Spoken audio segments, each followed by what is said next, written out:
Hello and welcome to the Knights of the Smith dinner table real play video of the Adventures in Greyhawk campaign that we have not gotten to touch for something like 2 months, just because of real life getting in the way. Holidays and all that. Yep, holidays, vacations, all of that fun stuff. So when last we left our valiant heroes, they had chased a young wormling white dragon back through the dungeon, this Sunless Citadel, if you will. And it had killed their kobold allies. They only saw 3 of them escape, and their friend Meepo is lying on the ground unconscious now. They believe that the dragon escaped into that tunnel that you see on the left side of the map that leads down towards the Underdark, or at least they believe it does. So without further ado, I am going to start the music here and the ambiance. And if it's too loud for you guys, let me know and I'll adjust the volume.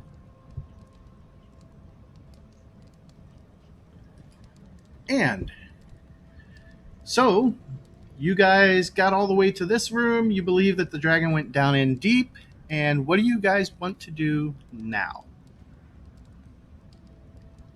Well, I'm at half hit points and our cleric is out this week. So that certainly suggests some courses of action. What does the rest of y'all have to say?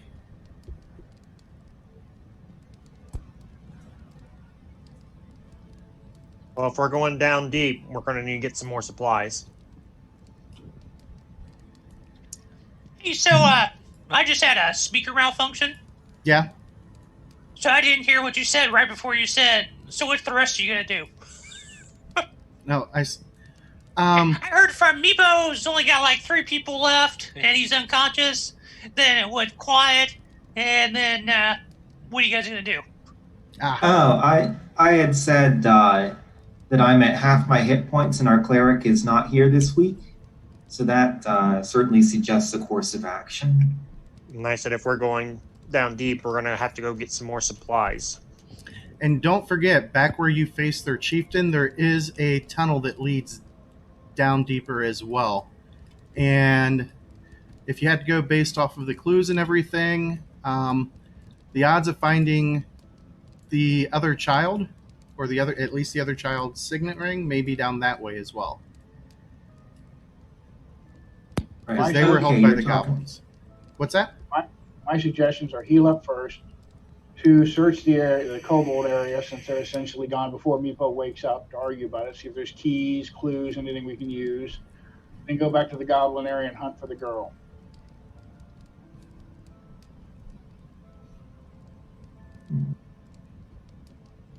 Okay, maybe, let's see, close and barricade a door to keep the dragon from coming out of this tunnel here. So pull back into this room. Right.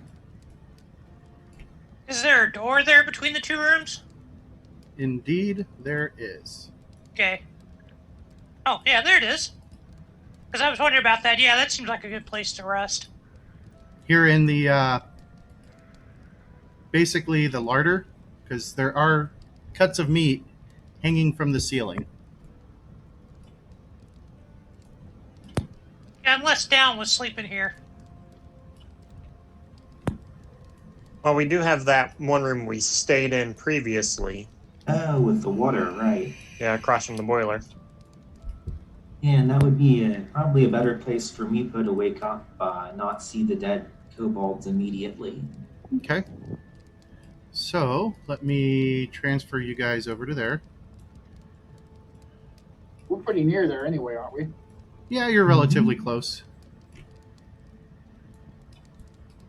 James, is there any way you can zoom out and show us the map that we've been to? I would have to take off the fog of war, which you guys have pretty much been everywhere at this point, so I can do that. So yeah, there's a couple places we haven't been. Yeah, some of the goblin area I thought we still needed to search. I will. Yeah, there's one section that you guys haven't been through yet. And that's the That's tunnel on behind this the dragon floor. door. Yep. Oh yeah, and the dragon door, of course. Yeah. All right, let me move so that way this will show you the entire upper section. Turn off the fog. And you Now, the guys dragon are door- right there. So the dragon door was the one with the complicated lock, correct? Yes, and it's to the south of here. Back through here. The more levels we can get before we stick a nose there, the happier I am. Now, do we have a key now for that? Did you say? Yes, you guys Yep, we took got the the key key. off the body of Okay. Ystrel. So we did essentially search the kobold area. Yep. What options do we have for healing, such as for Ben, without having our cleric with us? Tree wounds. Lots of tree wounds. Pretty much. Who has medicine? I do. I do. I do as well, but I don't have a healer's kit. Yep. Who has the healer's kit? You know, I may not have one of those because it seemed like I had money problems. I'm looking now, though. That's okay. I can just cycle lay on hands every 10 minutes. And you get what? 12 points for each? No. You're level 3. I guess it is 12. Yeah.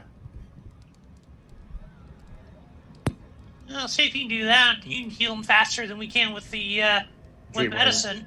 Yeah. Tree wounds. So I'll need 1 for myself, probably 2 for Ben. Yep. And then anybody else need any? I think it was mostly Chris, and he's not here. Yeah, I seem to be okay as well.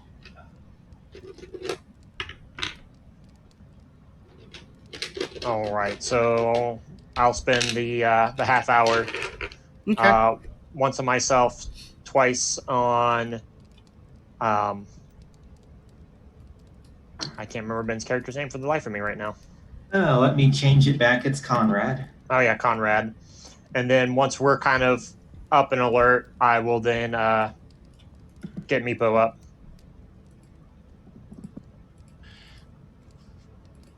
So, I really don't have any spells left other than cantrips. I've been kind of underwhelmed with my spells, so I don't have a strong opinion whether we just spend a half hour and then go look further, or if we wait longer. I think I'm the only spellcaster we have now, right? For the moment. Right. Yep.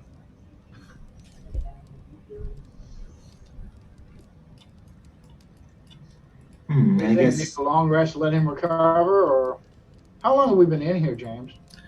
At least half a day.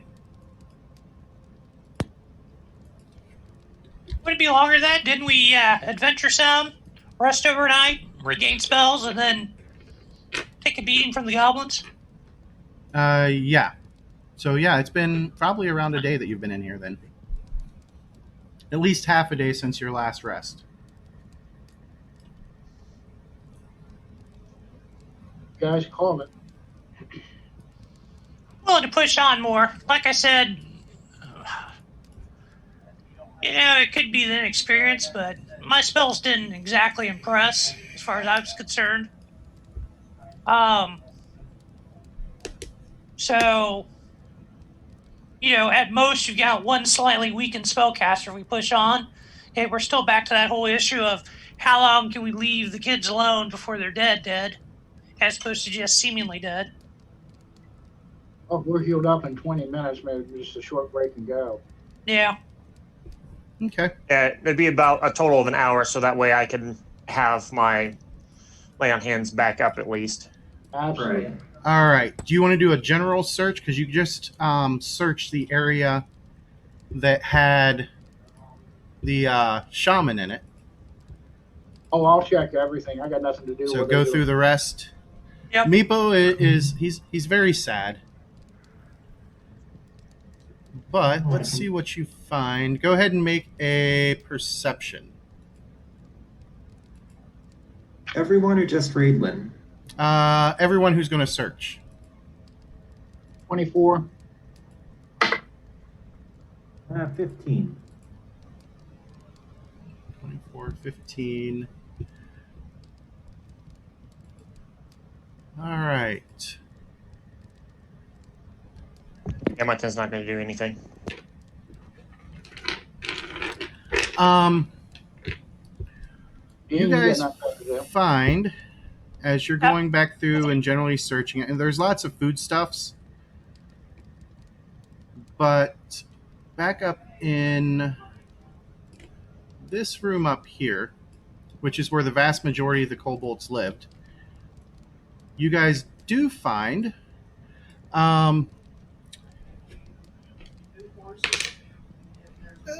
two small vials, as well as you're able to, those of you with medicine are able to piece together an effective healer's kit.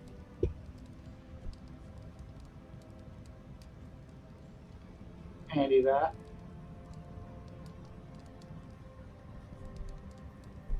What was that, Steve? You were real quiet. Oh, I said handy that. I don't know why my Mac's acting up. Right at the bottom. Is that any better? A little bit, yeah. Any sign of the kobolds that ran away? Nope. You've got a feeling Meepo. they just completely bolted. Does Meepo have any thoughts on where they went? Away would be my guess. Hey, James, Lots of death. Yeah, is the mic any better now? that's a lot better.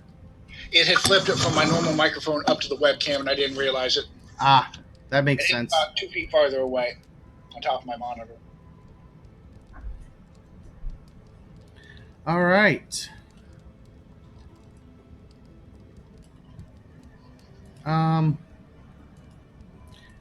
Meepo is like, I need to take care of my people. You want to go find them? Well, and he's looking around at all the dead. What do you need to do, Meepo? I'll burn their bodies. You go without me. I'll wait. I'll stay here. Find me when you're done. All right, but be sure to close the doors up. We don't want anything coming in after you. No, But we don't no. want to burn your body, too.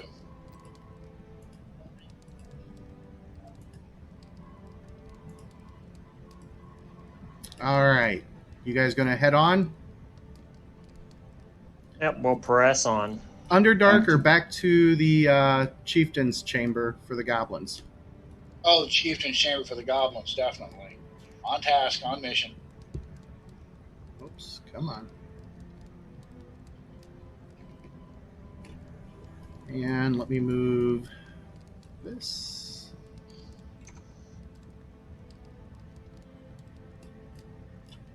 All right. I'm not sure any of that is coming through. Can you guys hear the sounds okay? Yeah. I can hear music. Good. All right. So, as you guys get back over to here,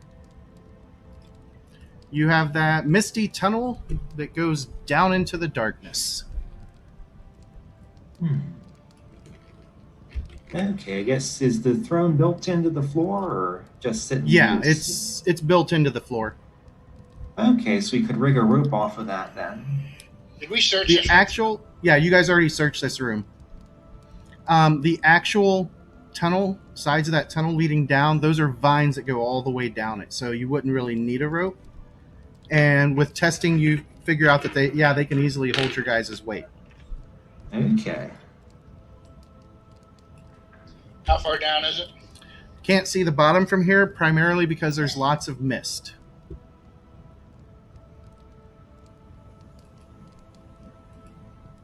Oops.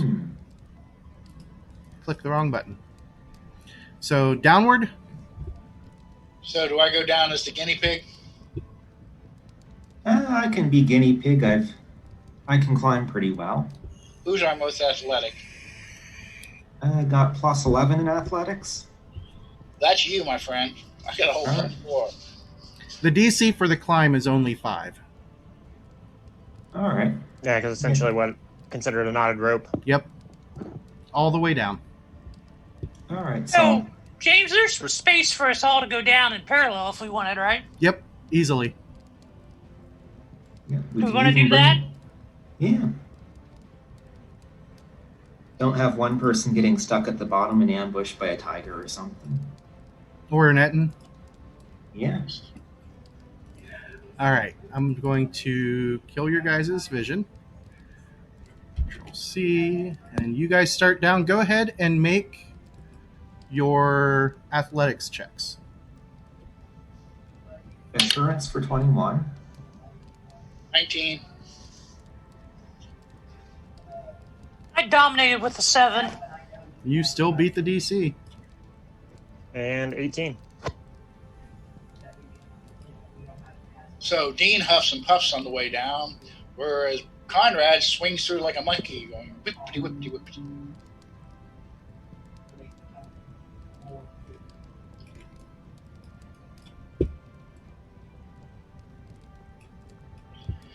And All right. what fairy tale do we find at the bottom?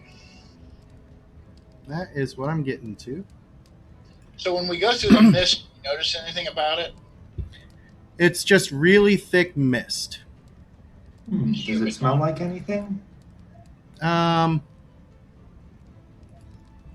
Fertilizer? Oh, these may be the hydroponic kobolds then.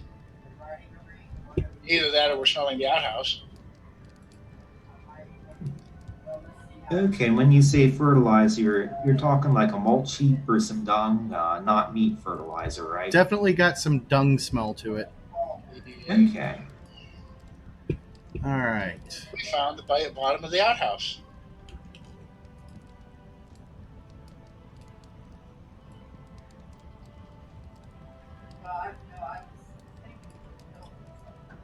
All right. As you guys come out of the top of a room and you get a good look around, Do the vines go clear to the floor? the vines go clear to the floor right here, yes. Luminescent fungus clings to the walls and ceiling, shedding violet light. The air is damp, chilly, and redolent with the odors of loam and decay. A layer of earth mixed with rotting vegetation and the remains of cave animals covers the floor of the wide cavern. Several varieties of mushroom and fungus grow on the detritus, as well as a few saplings. 2 gaunt, cloaked figures busily shovel well-turned earth into a rusted wheelbarrow. And let's see if they notice you guys.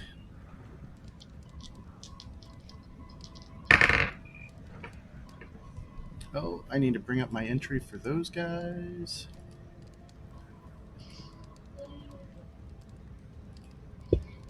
I forgot. Some of these monsters down here I had to create in the monster toolkit.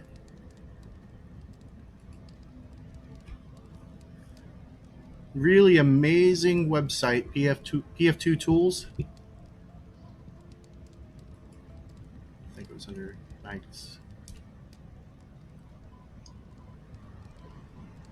That'll help you build monsters pretty easy. All right.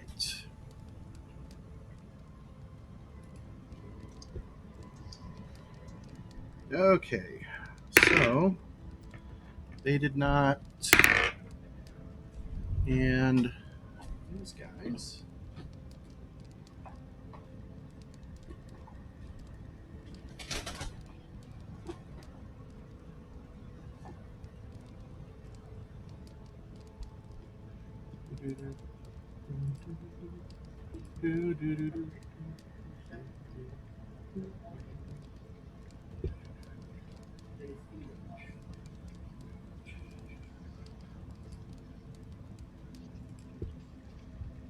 Oh, pardon me.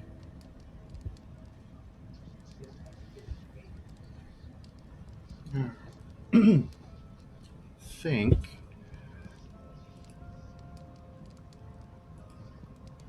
that in here.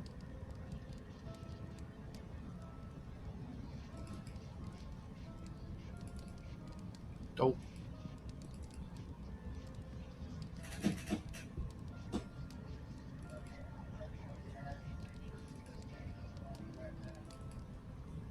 There it is.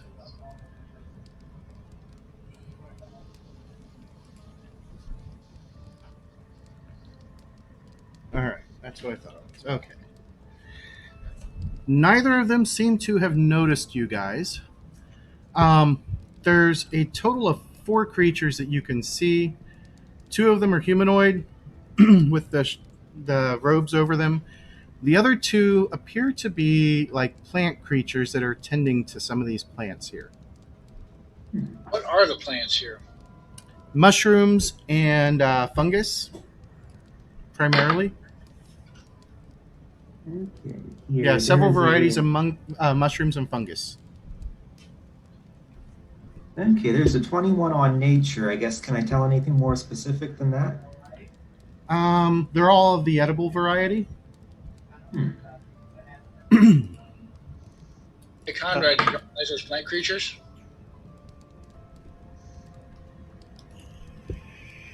And Yeah, I then guess. Yeah, I Go ahead, guess what Conrad. this- Yeah, okay, so that was a 21 on the nature and then the same roll on agriculture lore. Yep, just all pretty much various varieties of edible fungi. Okay, and nothing about the plant creatures that I can see? You have never seen anything like these. Okay. well, Eric's going to err on the side of caution and slowly draw his axe and shield and shift into Everstand stance. Okay. What about Aloric? I'm going to keep an eye on him. I don't need to draw my sword and shield. Sword and dagger out. As you know, in this case, maybe bow would be a better choice.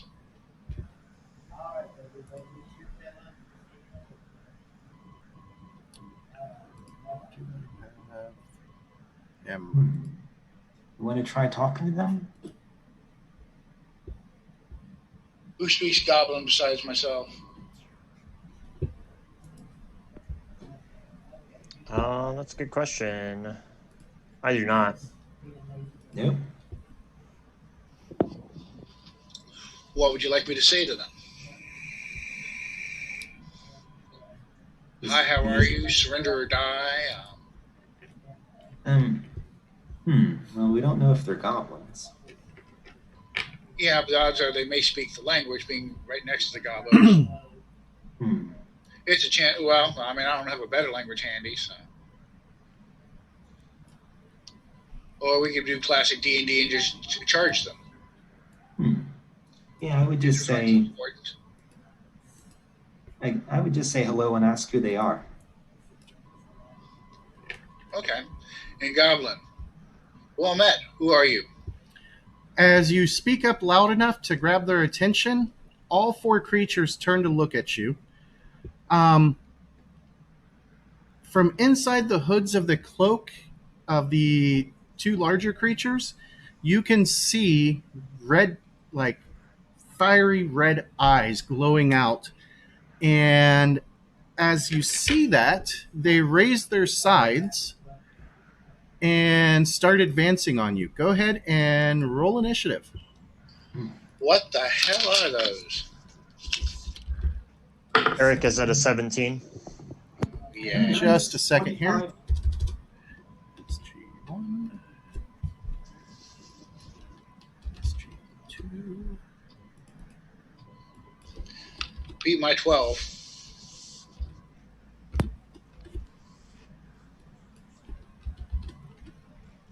All right. All right. Theirs is plus 8. 8. 8. Theirs is.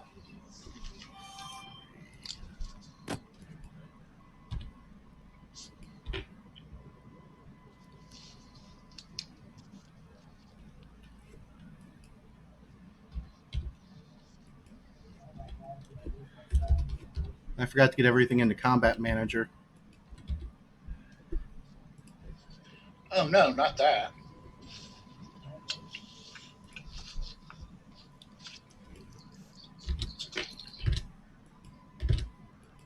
I'll be glad when Kyle has the combat manager too. All right. Depending on that looking to be. I'm not sure yet. I haven't talked to him in a few weeks. All right. What was Conrad's? 25. Aloric. 12. Eric. 17. Raidlin. Alright, was a lord. All right. Who's got the higher perception mod? 6. 9. All right. Idle that. And these guys. And sort. All right. At the top, Conrad. All right. Let me see. Do we have a initiative tracker on here? That's what I was just about to throw up. Okay. So do we have any idea what the hell these things are? Not yet. Mhm. Well, I suppose I will first off draw my his arm, and then I will use lunge to attempt to trip the little plant near me. Okay. This right up there, so you guys can all see it. So first action to draw your weapon, second action to attempt to trip the close guy. And I rolled poorly, only a 13. A 13 versus his fortitude is not enough. And your last action? Well, I'll attempt to strike at him at least. Right, this one's at -5. -5. Okay, so +6 on the die. Okay, that's better. 23 in total. That is a hit. All right, and that is for, let's see, 1d10 plus 4. 6. Is this a piercing or a slashing weapon? This is a slashing weapon. Okay, and you said 6? Mm-hmm. All right, Eric. All right, we will step forward to small number 1. We will attempt to shield bash it with the shield spike. Okay. Oh, as that d20 just rolls off the table. That's going to be a 17 to hit. That'll be a hit. All right, and this It's will a be shield spike, so piercing. Yes, it would be piercing damage. And if I can find my d8, there's one. For a total of 8 points of piercing damage, and then the last action, I'm going to raise my shield. All right. Doesn't look like your piercing damage did nearly as much as it should. Oops.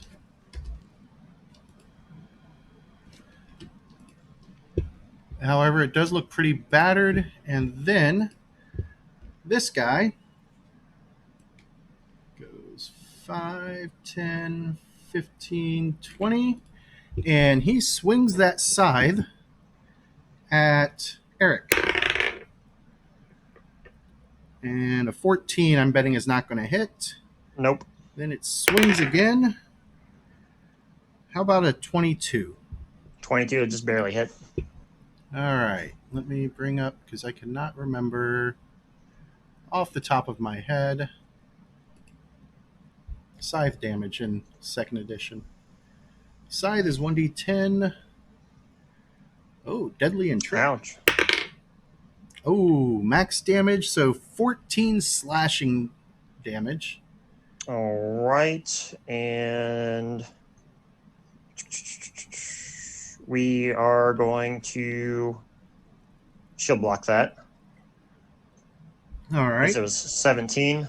14.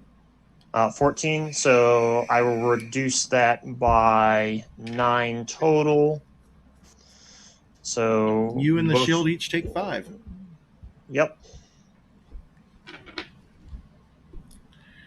And that was its second action, or its last action, sorry. Because that was its second swing that connected. To the little guy. who swings at Eric with its claws.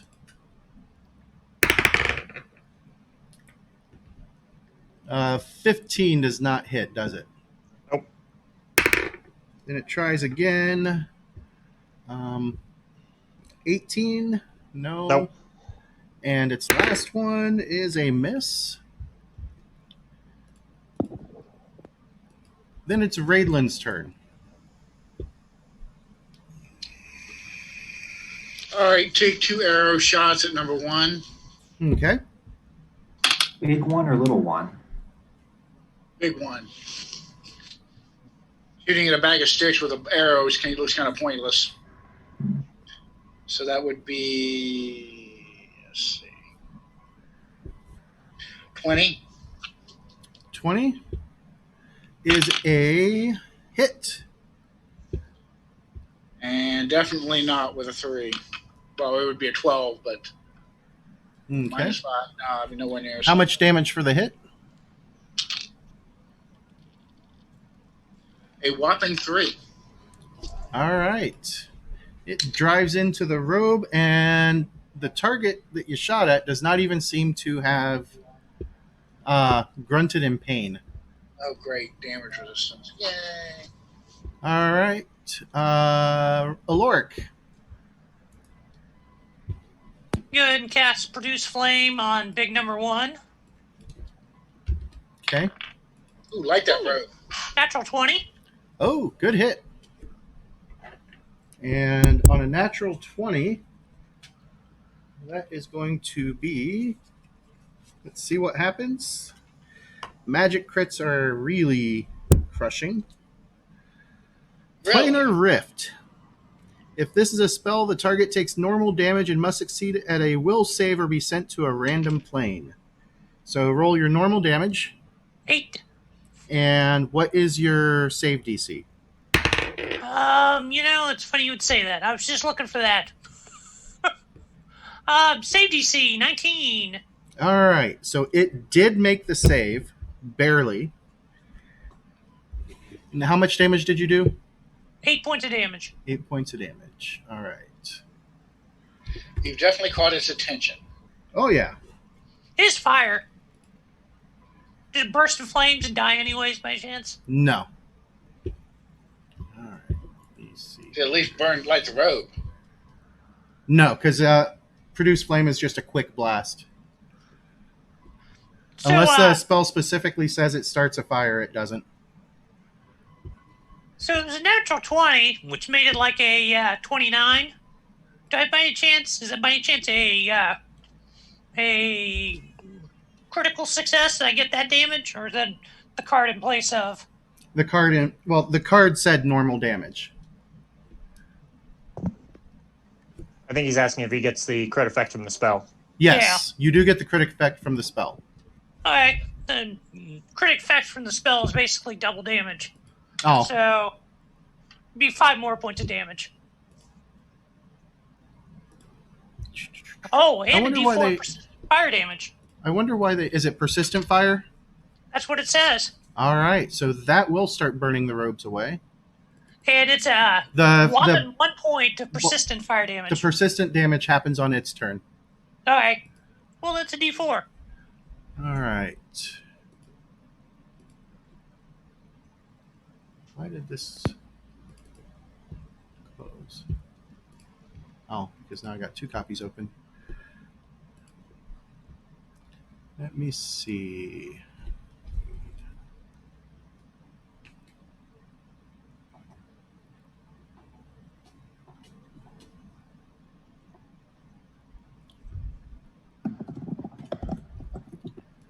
Okay. From there, it's going to go to somebody else.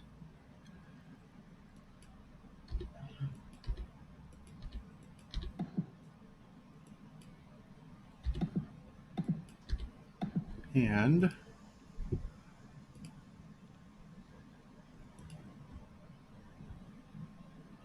this is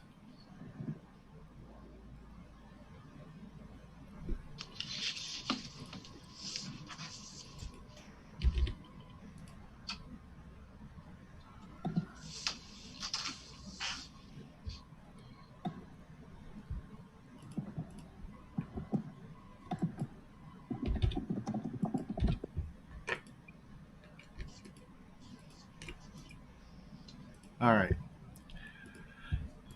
The other guy with his scimitar up, or the other creature, goes moving in.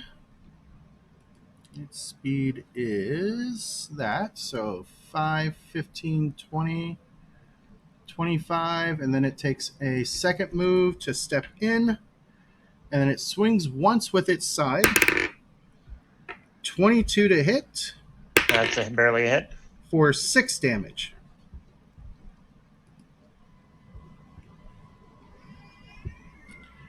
All right, and then we go to the other little guy who goes 5, 10, 15, 20. And a 15 is not going to hit. Second attack is also going to be a miss. And that brings us to...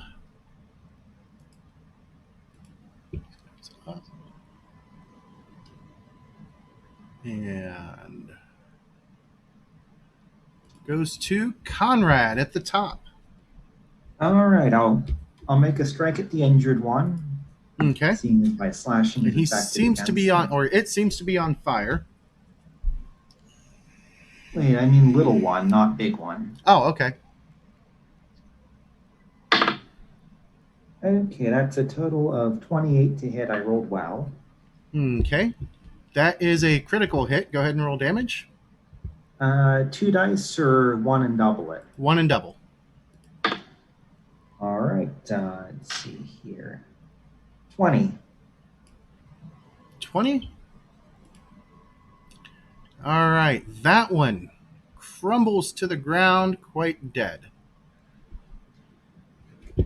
All right, then I'll make a second strike at the little 2. So this will be the -5. Okay, and that's only an 8 to hit, so that'll miss. That's a big old miss. And your last action? Using exacting strike, I'll take another one at -5. Same target. Let's see here. 24 in total. That is a hit, but not a crit. All right. For 11 damage. 11 damage. And that was enough to knock that one down. All right. These guys don't have much. And then it goes to Eric. All right, so 2 little guys are down. Big one's on fire. That is So correct. we are going to shield bash number 2 at the edge of the shield, so it's bludgeoning. That's going to be a 24 to hit. Okay. 24 is a hit, but not a crit. All right, 7 points of damage.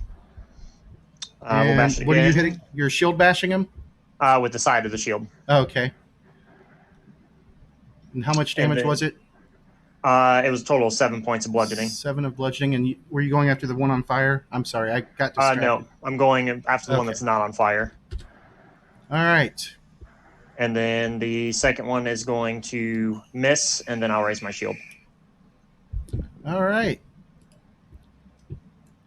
From there, you guys hear, and all of you guys can hear it, but Steve, you're the only one that understands, as you're the only one that speaks Goblin. You hear somebody shout, "What's going on out there?" 5, 10, 15, 20, 25. What's his speed? 25. 5, 10, 15, 20. That is a...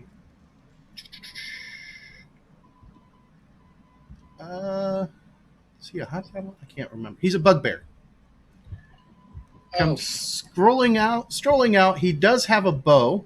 Or no, he doesn't have a bow. He has a javelin in one hand, a Morningstar in the other. And as he sees you guys, he is just going to throw straight at...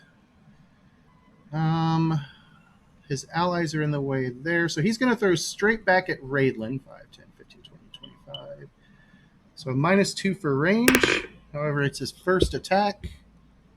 Does a 20 hit you? Dead on the money. Wonderful. And we're going to glimpse of redemption that. All right. He is going to choose to become We're going to do enfeebled. we're going to do the enfeebled.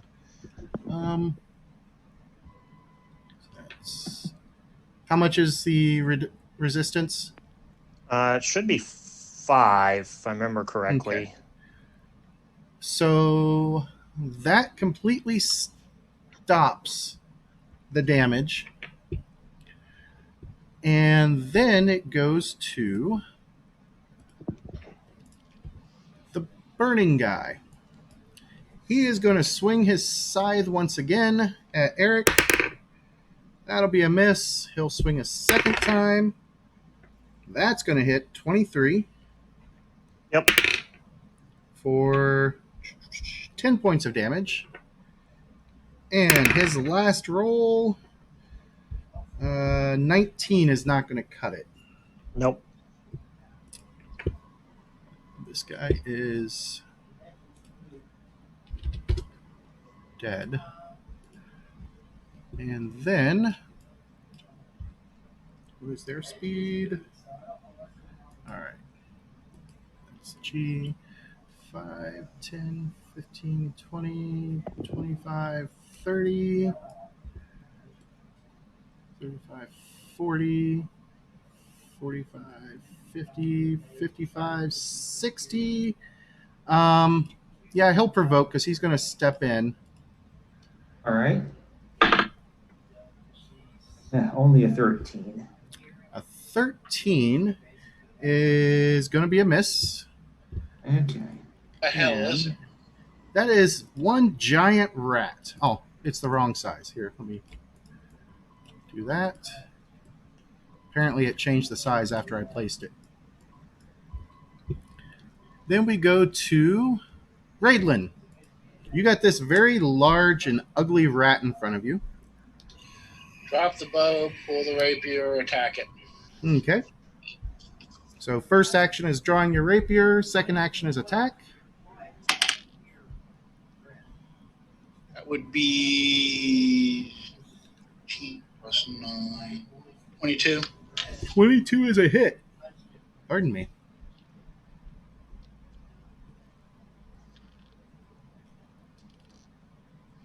Let's see, 2 plus 4. 6 points. 6 points. And Right. it Last attack. squeals. And Try your it last action, Hit it again. don't forget your -5. Yeah, that ain't going to happen. A 9 ain't going to do it. Nope. Then it goes to Aloric. Oh, we forgot. Go ahead and roll the persistent burn or persistent fire damage for the guy on fire. 3 points of damage. All right. So the robes burn away, and in its place, I'm not sure if this is going to work, is a skeletal figure. And the fire does not seem to be affecting the skeletal figure itself, but it does burn its robe away. Aloric. Alright, so it's only if somebody has an attack of opportunity ability that I have to worry about attacks of opportunity, is that correct? That is correct. Alright, let's take 5-foot step away from the rat. Just directly south. Okay. And a step action still does Is not an provoke. action. Yeah, Yeah, it's an okay, action, but yeah. it doesn't provoke. Alright. And then I'm going to go ahead and...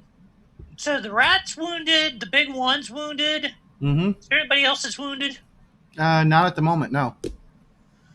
Yeah, I'll shoot the big with the rat with the produce flame. Looks like that's a 21, That's a hit. and it's 8 points of damage. And that'll be it. And that is a dead rat. When the rat dies, the bugbear screams in rage. You do it. And then number 2 there is going to take a swing with its scythe at Eric. 17 as a miss. A 20 is going to He's be going to miss. miss. And then ooh, that is going to be a miss as well because that's no modifier at that point.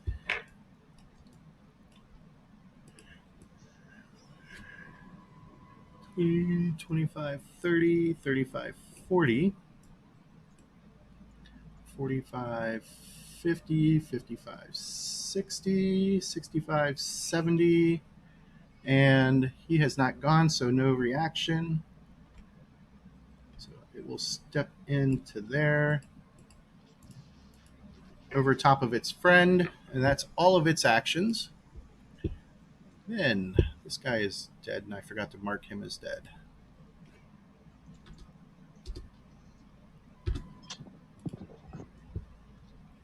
All right, Conrad. How's Eric looking? I'm looking about half. Okay. And these are skeleton-looking guys. Well, I'll see how attacking him with the glaive goes. I'll attack number 1. Okay. 16's a miss, I presume? A 16 is indeed a miss. All right, attack again at a -5. So that's +6 on the die. 23 this time. That'll hit. All right. For 9 damage, slashing. Does not appear to have done much to it. All right. In that case, I will use Exacting Strike to go after the rat.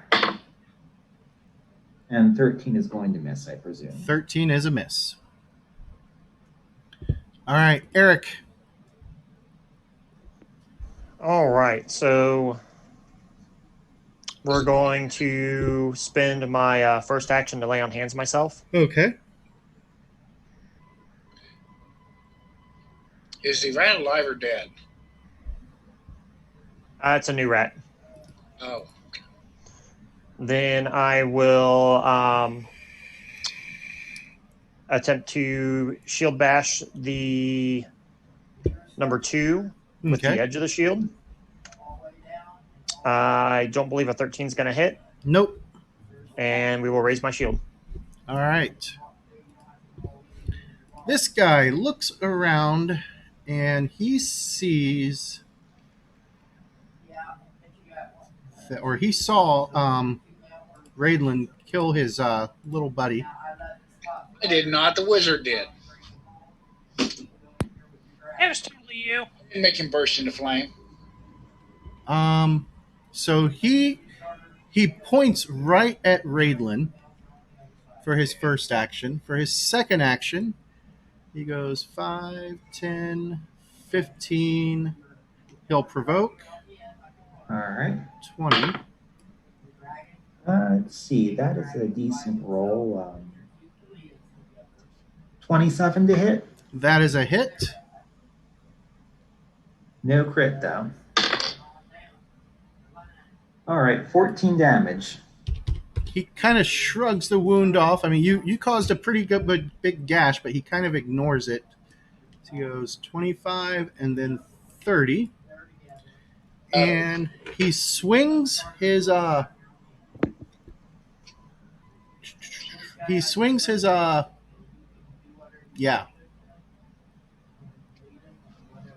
Morningstar. I could not remember what it was.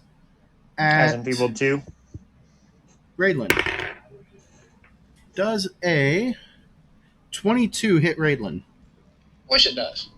We'll glimpse that. Okay. And I'll continue the enfeebled 2 on him if he chooses. All right. So that's after the glimpse. That's going to be 3 points of damage.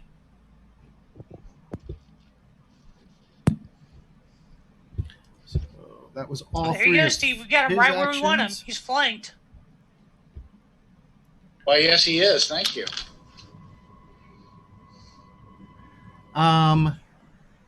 Then the burning skeleton will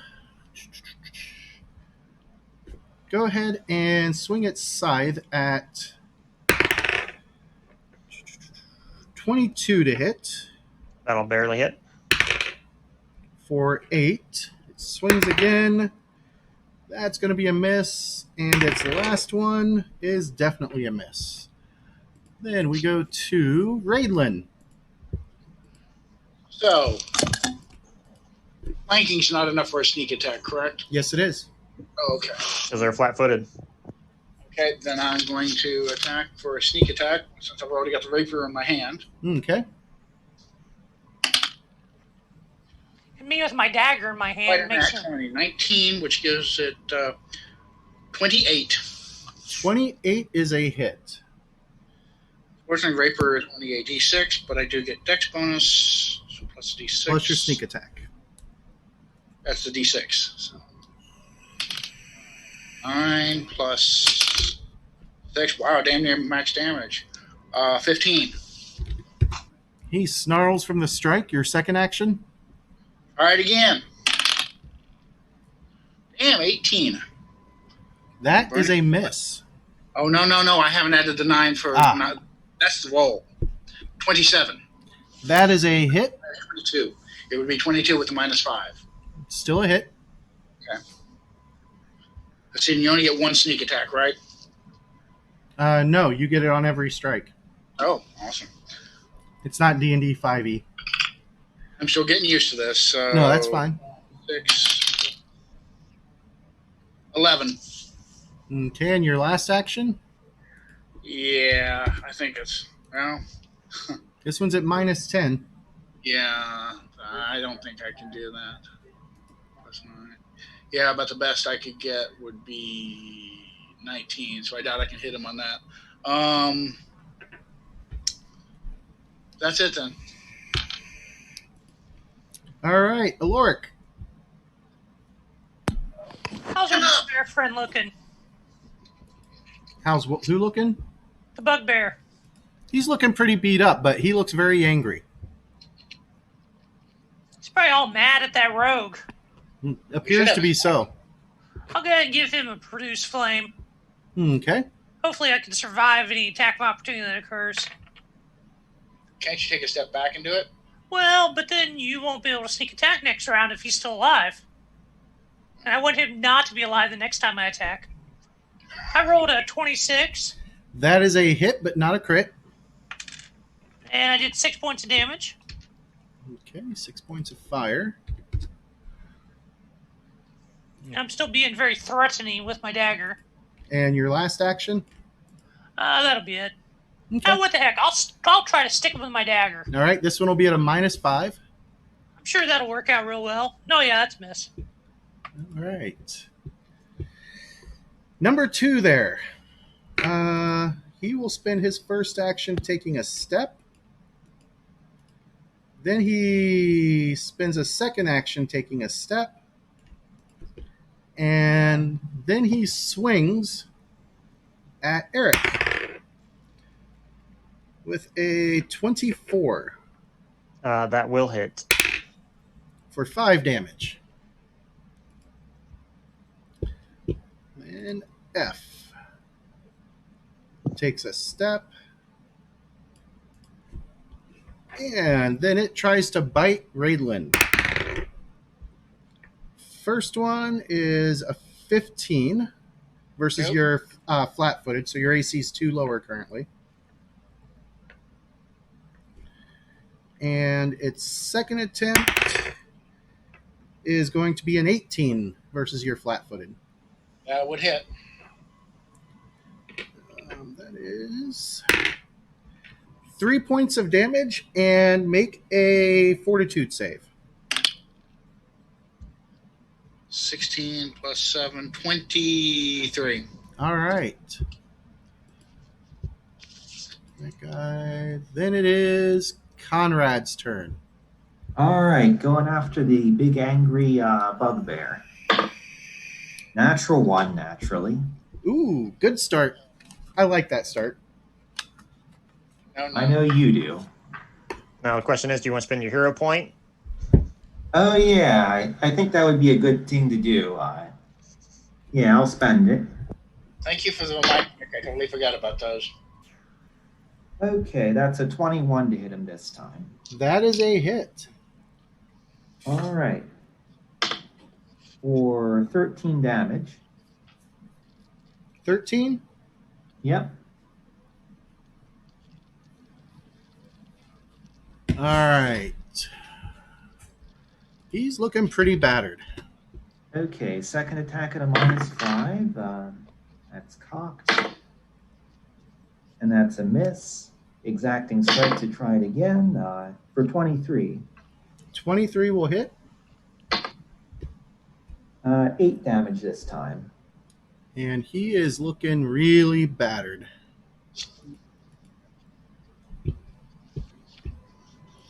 Eric. All right.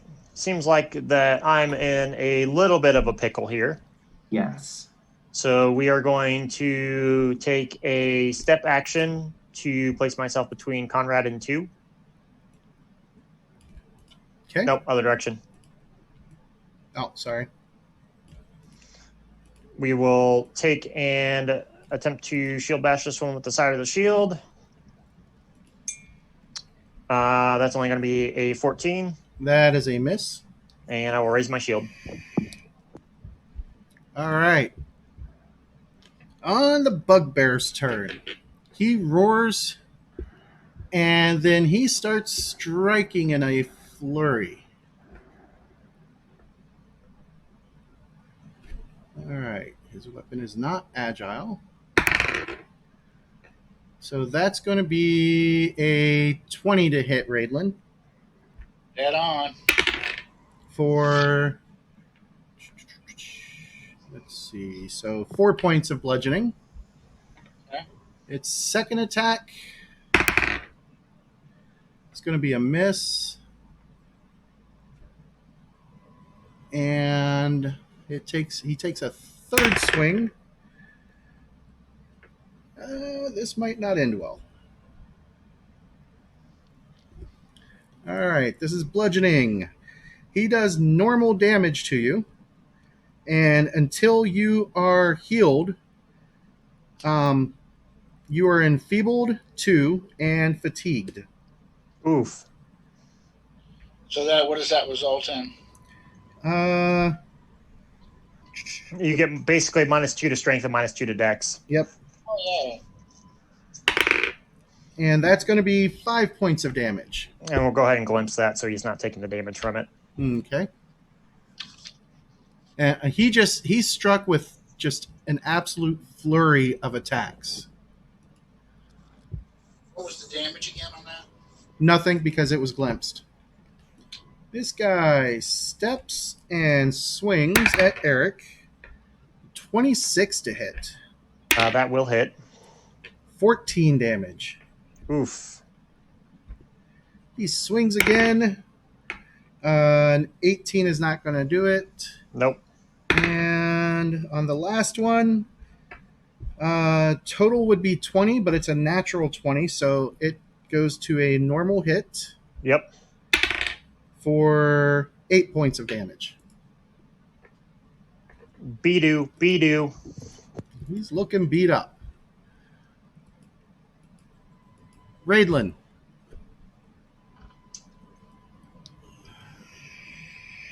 Decisions.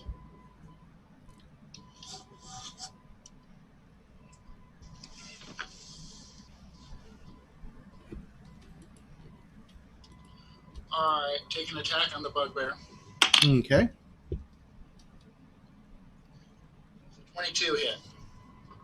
22. Yes. That is a hit.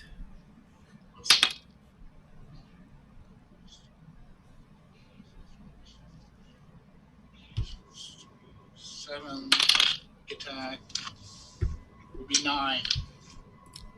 He drops to the ground and is dying. Not dead yet, but he is dying. And Eric cries out, "A little help over here."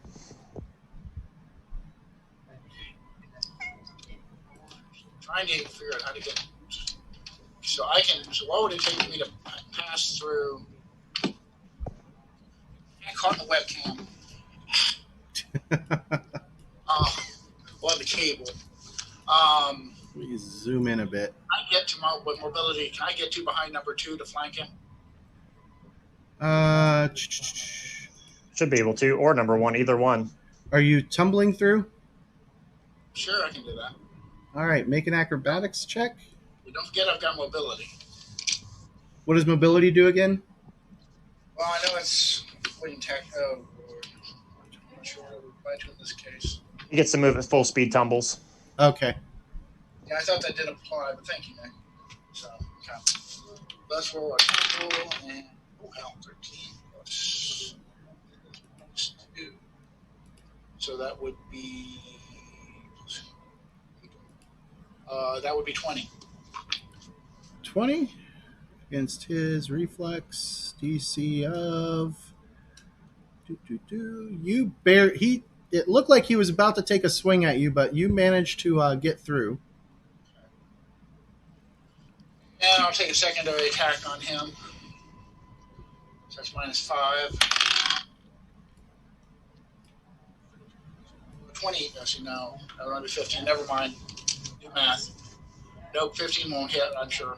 15 does not hit. And your last action? Wait a minute. 17 wouldn't hit, correct? 17 still misses. Okay, that's what I thought. That would be last when I attacked the bugbear. I moved there Nope, and I that's attacked. right. All right.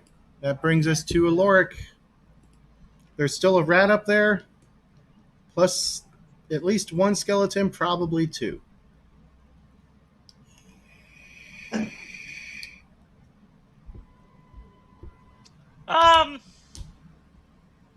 So the 2 rats to the north, they're both still alive, or just the one? Just the one up by the wall. So F? Yes, F is still alive. Okay, let's shoot him with a reduced flame. Okay. Roll to hit. Looks like a 16. 16 is... Where'd it go? That is a hit. And then 7 points of damage. And it squeals in pain. Last action? Oh, wait. Hold on.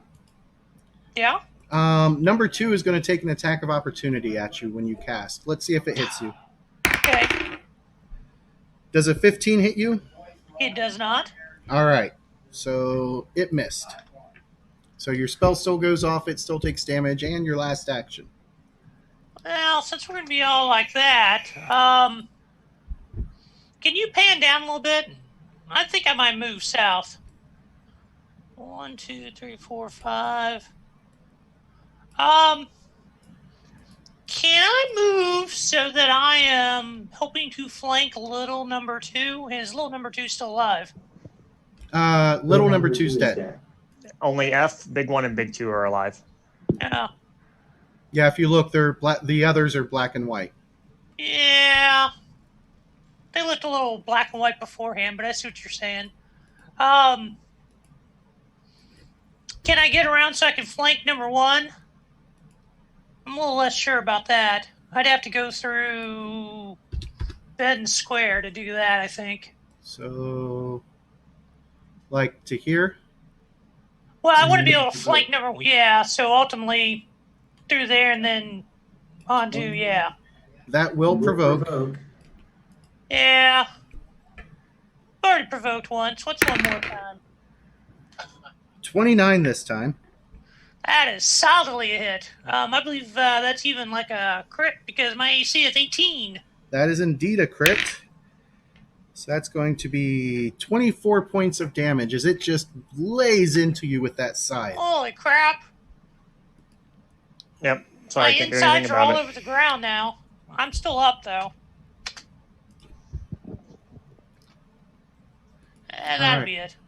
Then we go to number 2 there, who is bound and determined to see Eric fall.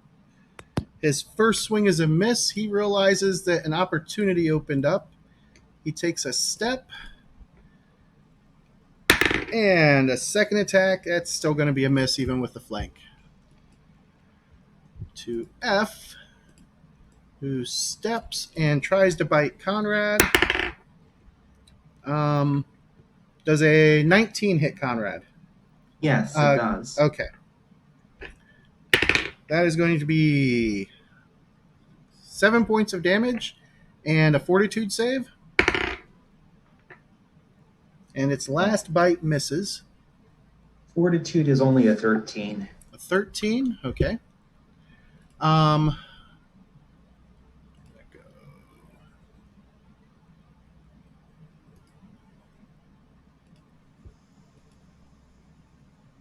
Okay, that brings us to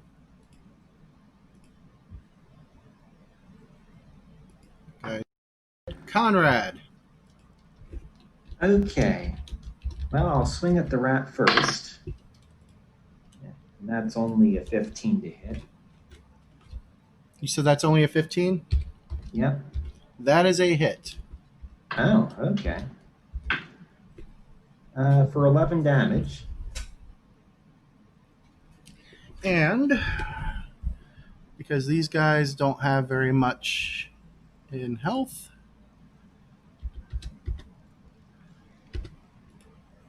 that one is down. All right, then I'll drop the Gizarm and pull out a hammer. Okay. And so second action is drawing, and your third action? Let's see. Are 1 and 2 both injured? Yes. And All right, well, is one still on fire? Yeah, but it only does 1d4. That's not enough to get past its fire resistance. Okay. Okay, well, I'll try striking one with a hammer. And that misses by a mile. All right. From Conrad to Eric, they've got you flanked again. Yep. So we're going to take advantage of part of the situation. We are going to shield bash number 1 with the side of the shield. Okay. That's going to be a 27 before the flanking modifier.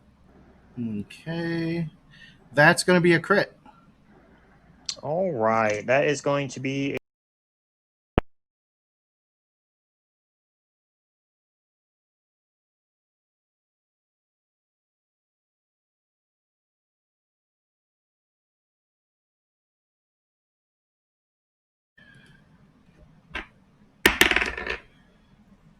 And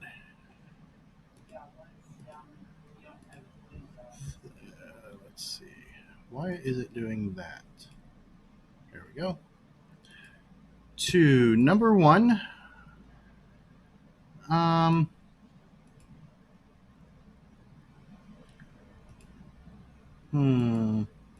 It's pretty single-minded, so it'll go after Eric again. 19 is a miss. Natty 20 is a hit. oof. Good thing it's not named. Yep. That's going to be 12 points. Well, let's see. Even if I shield block, that'll put me exactly at 0. So I'll just take it and go to dying 1 then. All right. Eric drops to the ground for its second action. It turns to the wizard who burnt it. Sorry? Third action. Third action, sorry. A 10, however, is not going to hit. Then it's Raidlin's turn.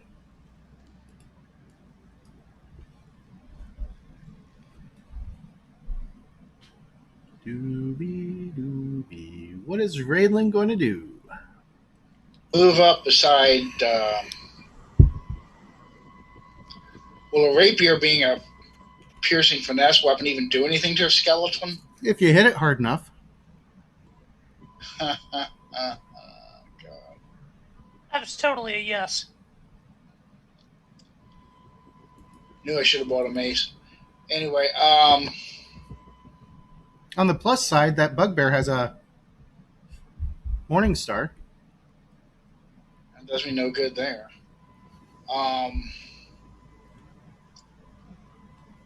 Move over till I'm flanking number 1. So 5. No. Oh, no, I'm not going to... really? Suicide? Are you serious? Oh, flank here. Thank you very much. Really? Did you actually just do that? You said move to where I was flanking. That was the closest way. Yeah, you started. Yes, to make you flank. I guess I hadn't finished my sentence yet. So he was so eager to put me in that role. And try and attack it. We don't take these down. I think we're headed for a TPK. That would be a 20. Did that hit? 20 is a hit. And they are not immune to precision damage, so you do get your sneak attack. Awesome. Nice. Max damage here, -1, because Dex is down, so 9. 12 points. All right. That, even with its resistance, is enough to take it down, and it just crumbles away to nothing.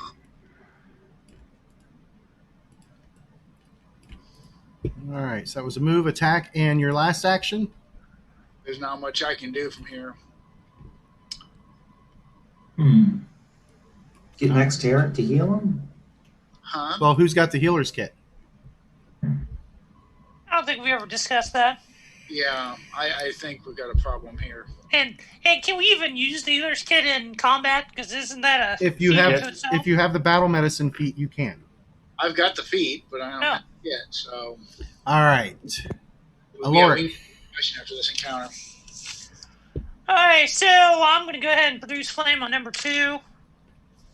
Looks like a 24 to hit. 5 points of damage. And it doesn't seem to affect it. Yeah.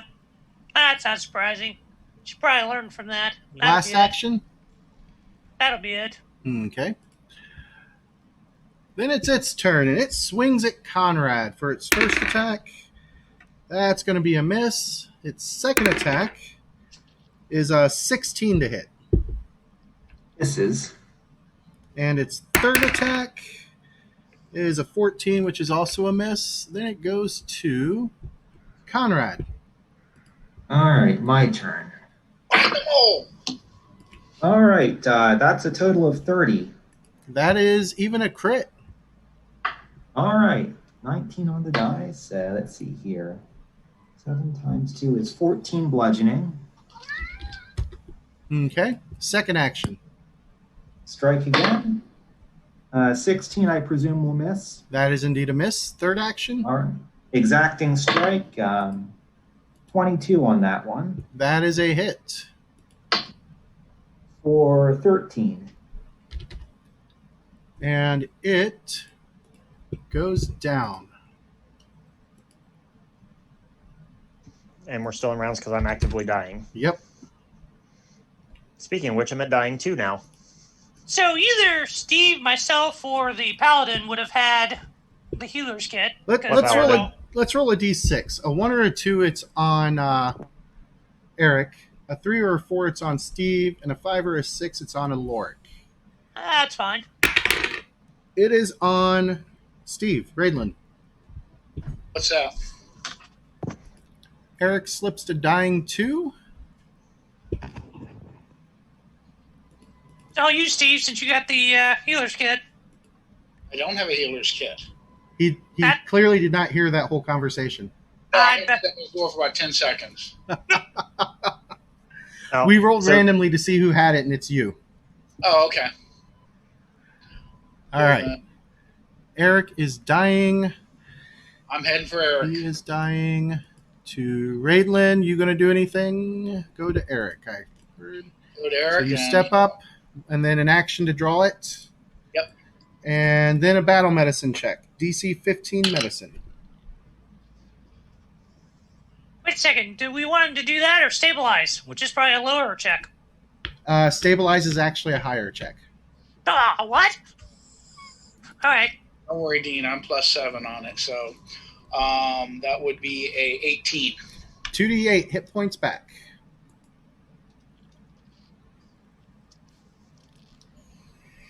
Damn. 5 + 7, 12 points. Hooray, I'm no longer dying. All right. And that takes us out of combat. What are you guys going to do about the bugbear? He seems to no longer be dying, but he is unconscious and wounded. He's about to go to dying. Going to finish him off? Or do you want to interrogate him or kill him first, then kill him? I don't see leaving him alive as an option. I don't see him being very cooperative after we killed his rats. Well, you can always tie him up and find out. All right. Strip him of gear and tie him up. All right, make a survival check for the tying. What's my target? You just make the check, and that creates the DC.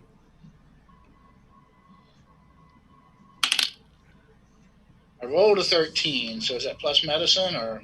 No, plus survival. Okay, plus survival. Plus that, so that'd be 20. Okay. And I'll be over in the corner kind of refocusing until something happens. Yeah. While I agree with the party, I'll tell you point blank, I agree. I disagree with this because a goblin's going to lie through his teeth for anything. But then that's my Greyhawk bias showing too, so. Yeah, I would have to say I'm not sure what the value of keeping him is. I don't have any questions for him. Do you guys? Well, he's not conscious, so we can decide to kill him anyway. We've just kicked the can down the road a little bit to make the decision. Well, while the paladin's over there refocusing, let me check the wounds on the bugbear with my dagger.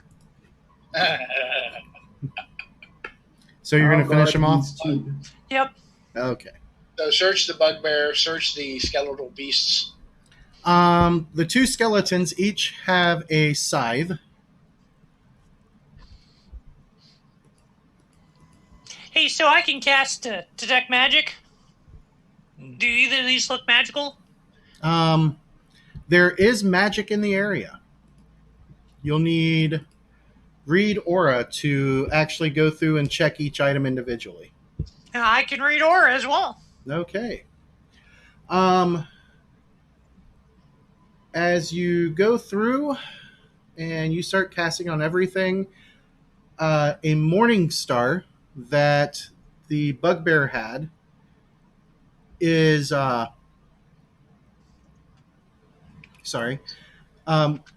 is magical, and a potion that's in his pouch is also magical. Beyond that, he's wearing scale mail, has 6 javelins total, including the one that he threw, backpack, water skin, bedroll, a sack, 16 silver, and 1 gold. And I assume that is being added on to the list. Yeah, did you say 16 silver, 1 gold? Yep. Okay. You going to try and identify the 2 items? Yeah. All right, so it's an Arcana check. Which one do you want to do first? Let's do the Morningstar. All right. Son of a bitch. Should have probably done the potion first. I got a 27 or 28 on the Morningstar. That is a potent +1 Morningstar, so it's +1 to hit.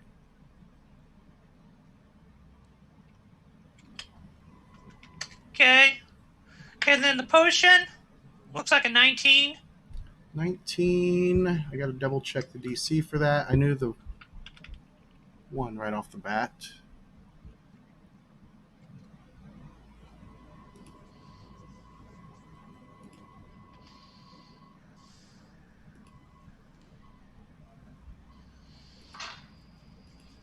Potions.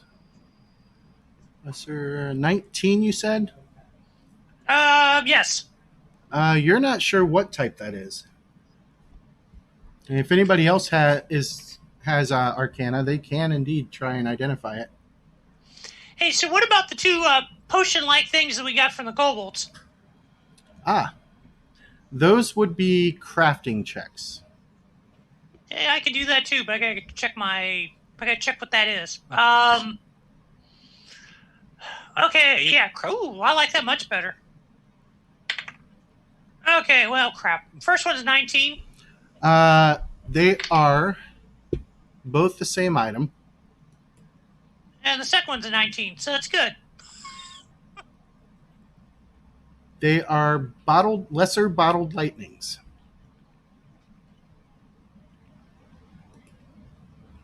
What's that do?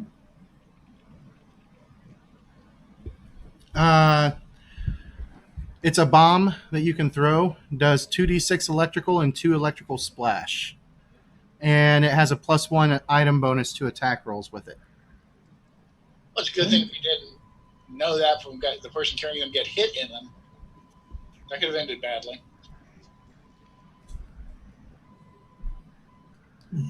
Yeah, the Morningstar is a simple weapon that does bludgeoning damage. So I guess would Oloric or Raidlin want that? See, non-finesse weapons don't do me a massive amount of good. Yeah, I don't want it.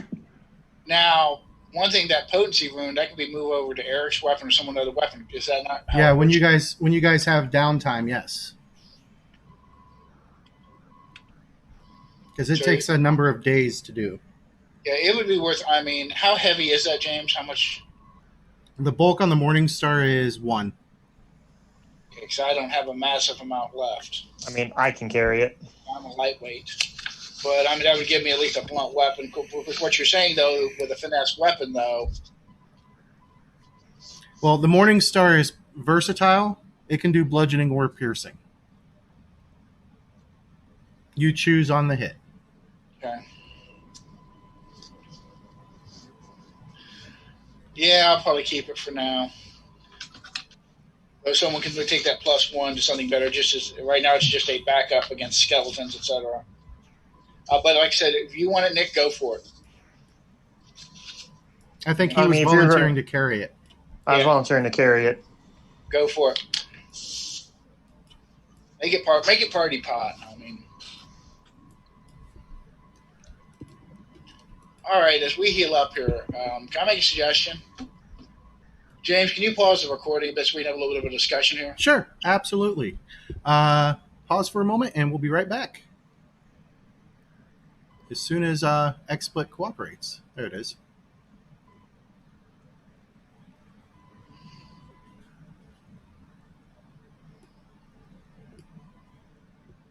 Maybe. Okay, and we're back. So, you guys are a little beaten. Who all needs healed up? I know that Eric does. Does anybody else? Yeah, I'm down by about 10. Not to mention I need healed to get over this enfeeblement. The fatigue Yeah. will stay until you rest. No, it's until healed. So if Eric heals you with his lay on hands, that will cure it right away. Since I use battle medicine on him, I can't heal him any further, can I? You can't use battle medicine on him for 24 hours, and you have to wait an hour until you can use treat wounds on him. Or no, actually, you can use treat wounds on him right away. Yep. Because it's different from battle medicine. That's what I'm asking. All right, let's give it a shot. Ooh, nice. Roll to 16, so that's 21. 21 is 2d8 hit points. And you can do that while he's refocusing after his lay on hands. Lift the elbow, scooch around. 7 plus 5 is 12. All right. I will heal the 12, and I will return the favor for healing him for 12. And start will get rid of refocusing his, again. Enfeebled and fatigued. Who else needs a good touch up? I could use 7. I can use 23. Ooh. Or Yeah, let me go for Dean. Yeah, so while I'm refocusing. Rolled 18.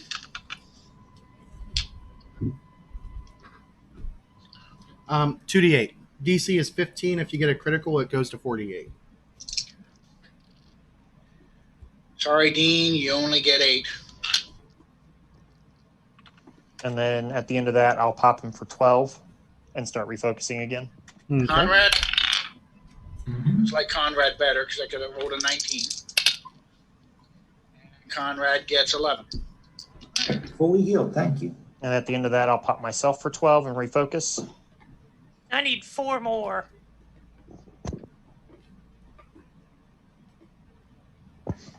And are you full, Raidlin? Yes, I am. Thank you, sir. Okay. I was double checking those because you could treat yourself while I'm refocusing. You protected me 2 times, and I only took 10 points of damage total.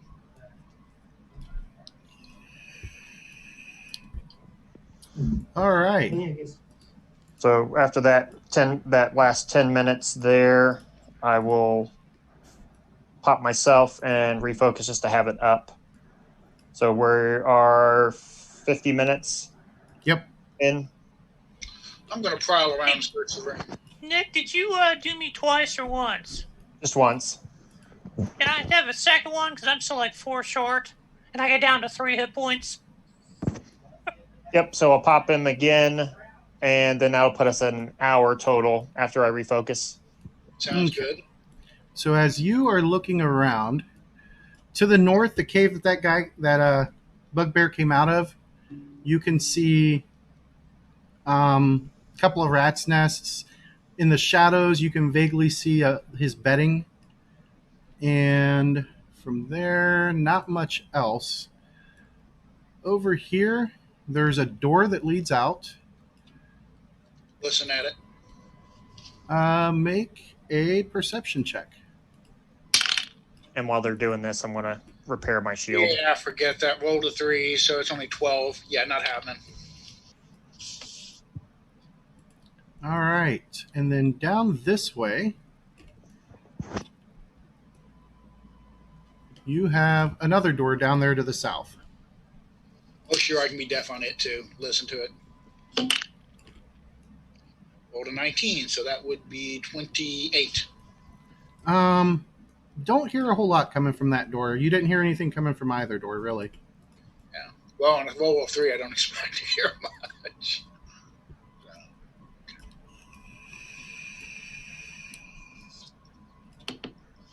Doesn't appear to be much of anything of interest in this pile of debris to the bottom. Nope, just sections where the walls have fallen in a little bit.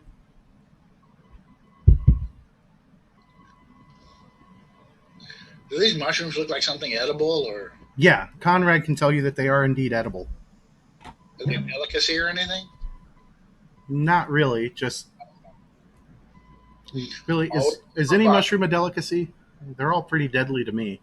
That's about my opinion. They all taste like dirt to me. But Chicken of the woods. Like I'm just always looking for profit. Alrighty, so when we're healed up, where do we want to go? Check out Mr. Bugbear's little nest? North, south, or east? Hey, before we do that, while we're healing, James, there's like 3 items in the treasure that are basically unmarked potions. You guys have rested, so I would say it's been long enough. So I've got 2 elixirs that. So sometimes I think to put down where it came from, and sometimes not so much. Yeah. But so I've got 2 elixirs that I put in the list right after the knock spell on the scroll. All right, let me find. And right after that was the magic plants in the pot, so I assume it's all upstairs. Okay. Let me open up that treasure list because I want to see which ones you guys got.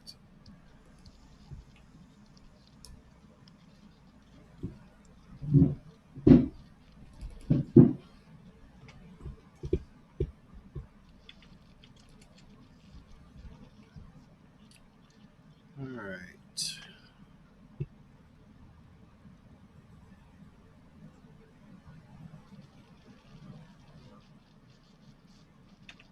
Okay, I know which ones it are. Okay, you can make a crafting check to try and identify them. First one's a 31, a natural 20. Oh. The second one's a natural 19, so a measly 30. There are 2 lesser antidote elixirs. Poison or disease or Antidote, poison.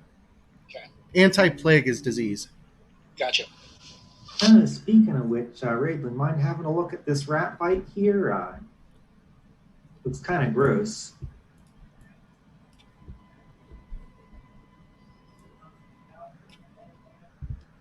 We can't hear you.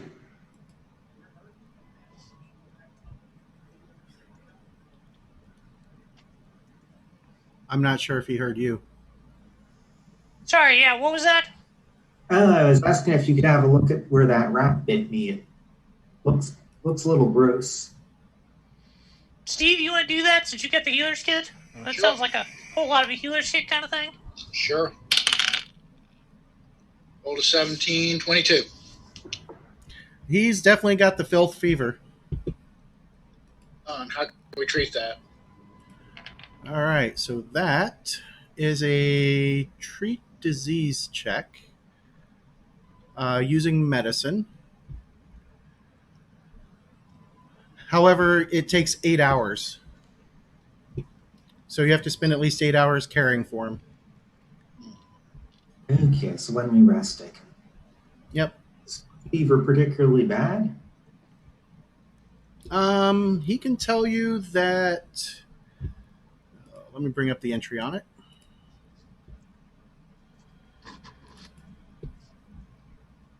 Yeah, how long is the onset? All right, so it hits once every 24 hours or so.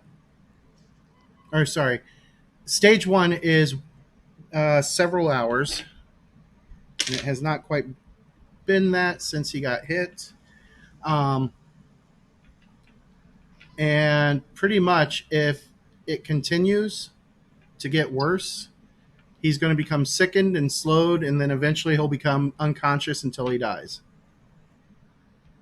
What time frame? Do we need to take our 8 hours now and just do it? Few hours for the initial onset, and then it's about a day or so for each additional stage. Let's check out the general area, then maybe we can fortify ourselves in one of these areas. Take an hour break, Dean can get spells, and we can make sure Conrad's back on his feet. I don't want to let this get a hold of him, because that's going to take him longer to heal. Opinions? Yeah, Yeah, I was going to say, that sounds good to me, too. Yeah, kind of poke around here, maybe even stay in the bugbears area. Yeah, I was thinking about checking out these doors. At least we have doors there as a possibility. But yeah, let's see what we got. Which way do you want to go first? Let's check. Oh, hold on a second. Trying to get you guys back to this whole magic thing. Blue vial, we found it at the same time we found the ever-burning candle. Go ahead and make your crafting check.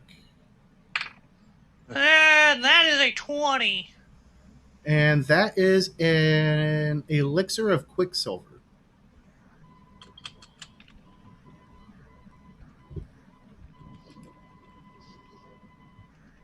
So an elixir of mercury? No, Quicksilver. And let me bring up the thing for it. Quicksilver, when you use it, it's a lesser elixir of Quicksilver. When you use it, your features become thin and angular, you become swifter and nimbler, but your body also becomes fragile. Gives you an item bonus to acrobatics, stealth, thievery, reflex, and ranged attack checks. And for this one, it gives you a 5-foot bonus to your speed. It's a +1 to all of those, and it lasts a minute. The drawback is that you take damage equal to twice your level when you drink it. And it's actually a mutagen, not an elixir.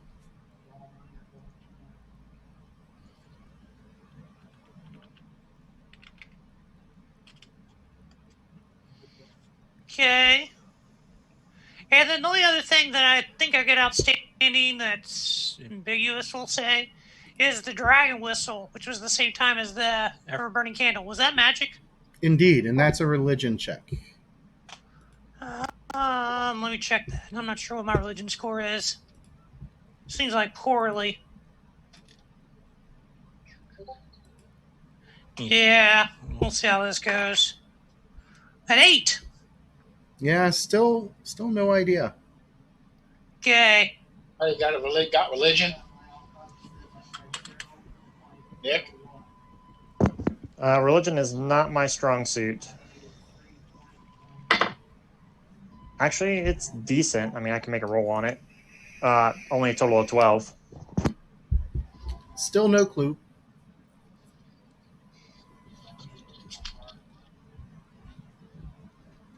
Okay, I think that was it then. Yeah, that looks like it. Okay.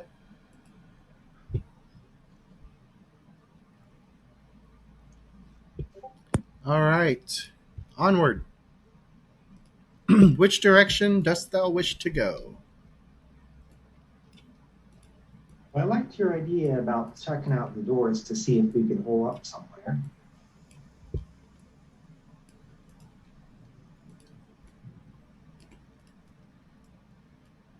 feel like I am missing someone here. There he is. Which door do you guys want to check? The east or the south?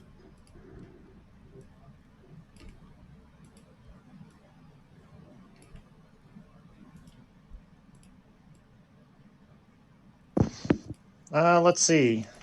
Looks like east. All right. So you guys move up to the east door.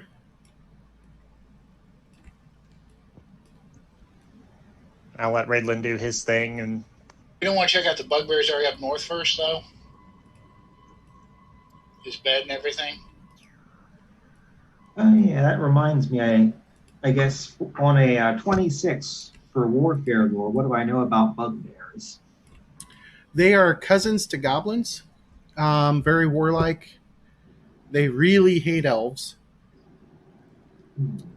And they do tend to follow the path of the ranger. So that's probably what he was.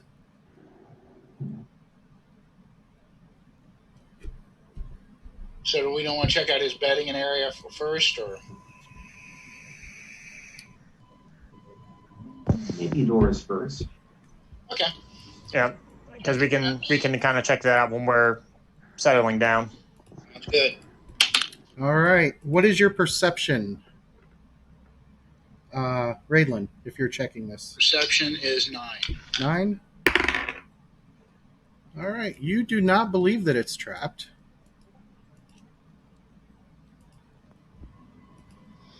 Inform everyone.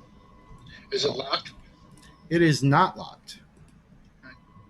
Push it open quietly. Attempt to be quietly. Make a stealth check.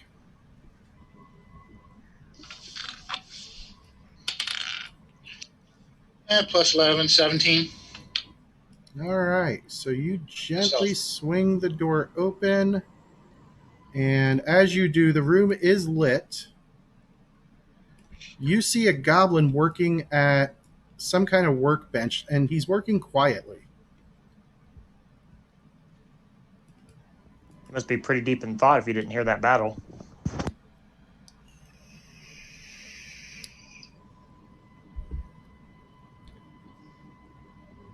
Whisper back at Eric and everyone what I see. I'll stand up out of the way and let the real man lead the way in. So you step back. And what the hell? I'll walk in with my shield raised and ever stand stance. All right, let me Do you have any do. idea what he was working on? Not just at a quick glance. So Eric strides in. That immediately gets the goblin's attention, and that is going to be initiative. Let me get this guy added.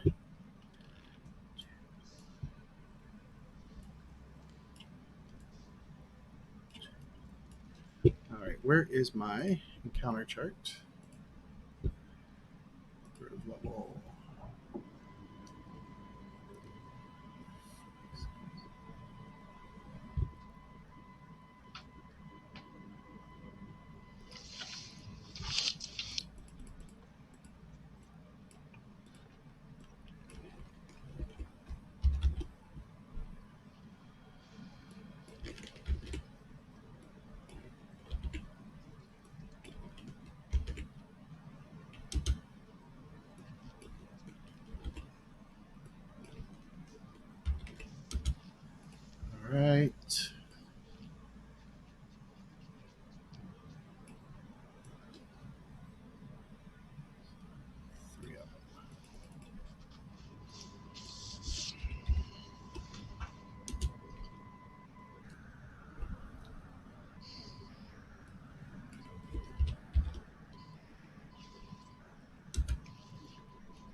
And You know, you guys, we do still have a live bugbear back there, don't we? no. He's unconscious. Yeah. The one we tied up and that I did a healing check with my dagger? That one? Did? Oh. I'm an elf, man. Why would I want to let a bugbear live? Okay. Bye-bye, bugbear. Five. That's 4.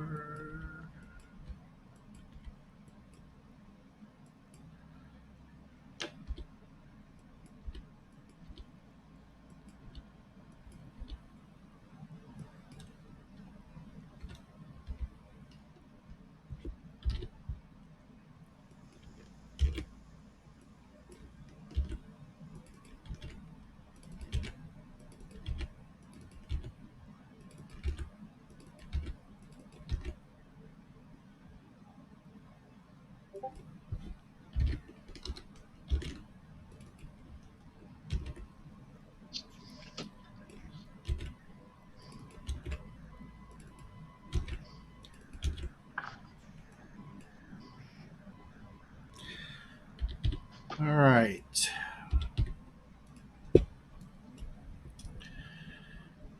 Okay, so what do we have for Conrad? 10. 10? Ooh. Ooh. Eric, 25. 25. Raidlin, Tied with Eric. who's got the higher perception? Mine's only 6. 9. Okay, Aloric, I got under everybody. I got a 7. 7. All right. Let me do.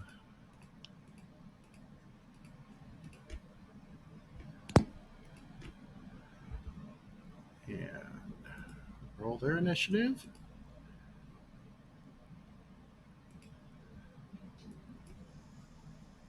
And sort. All right. Raidlin, Eric is going ahead of you at the moment. What do you wish to do? You currently have the highest initiative. Oh, no guts, no galaxy. Move in ahead of him. Let me switch views here. So you go 5, 10, 15. As you get to there, you can see that there is another goblin to the south. Do either of them look armed? No, neither of them look wounded. And they're both turning to look at you guys as you come in. Armed. Armed? Yes. They both have dog slicers on their belt. Okay. Or not dog slicers. They have horse choppers on their back. Okay, remember, I've got to move a 30 now with fleet. Right. You're at 15 now. Okay, move up behind one of them. Which one? North or south? North. 15 or 20, 25, and 30 to there? Yep. Put the rapier to his neck and say, Goblin, freeze. Okay, so you're trying to intimidate him? Yep. Make an intimidate check. Well, I wish I took intimidate. No, actually, I do. Proficiency of 5. Okay. 17, probably not likely. He doesn't look all that intimidated. Your last action? He is surprised. Right, but that no longer gives any bonus. Okay. Can I see what he's working on? Looks like he was mashing up some fungus. Okay. So what do you wish to do for your third action? I'll stab him.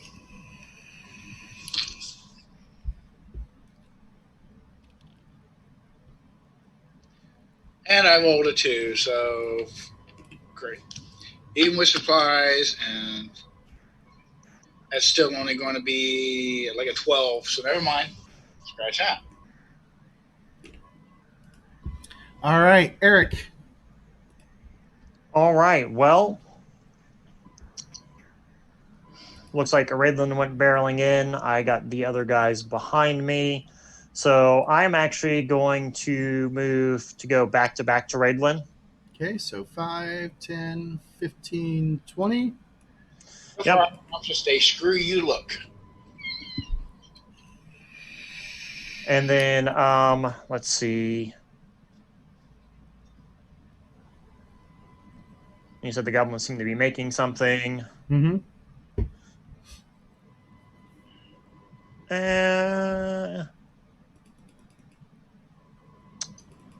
We've had bad experience with the goblins, so but my fire be perched, so we'll actually shield bash them All with the right. shield spike. That's going to miss, and then I'll raise my shield. Okay. Then. See, we're both rolling well today. Ha ha! Like a thud. He goes. Oh shit! There's a bunch of doors. 10. Second action to swing the door open. Third action is 5, 10. And that's all 3 of his. Then another one comes running out. 5, 10, 15, 20. And he draws his horse chopper. And he's going to take a swing at Raidlin first. I am guessing that a 25 will hit. You betcha. And we'll glimpse him. And it does no damage due to the glimpse. Thank you, sir. Then. Help! GP3, where is It he? looks like a nice opportunity for somebody to flank.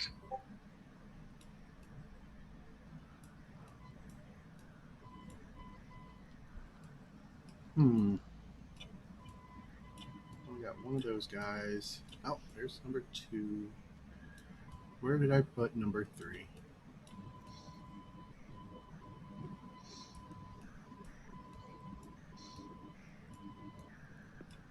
And I'm going to tell Raidlin too that let's try to funnel them. Let's try to what? Funnel them. Okay. So what do you mean by that, per se? Make him go through the 5-foot hallway, the doorway. Okay.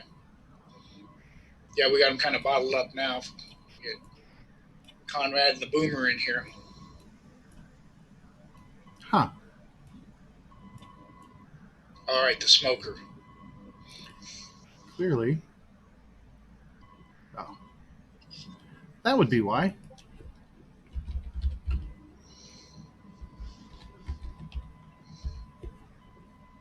For some reason, it did not save my replacement. So I had several tokens disappear. Let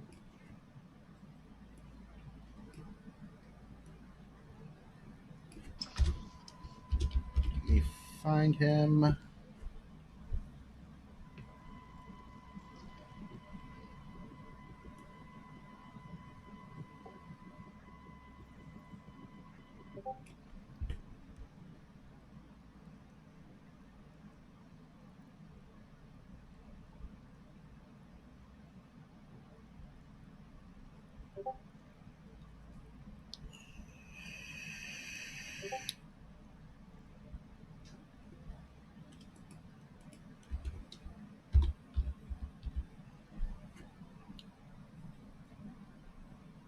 Sorry, guys. I thought. Nope.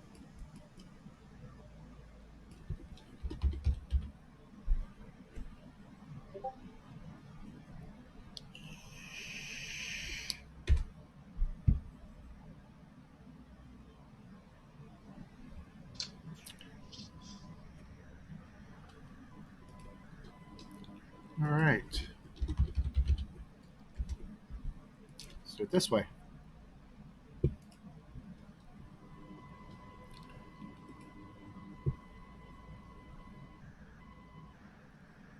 For some reason, My Pathfinder tokens seem to be missing. All right. So we'll do this guy over.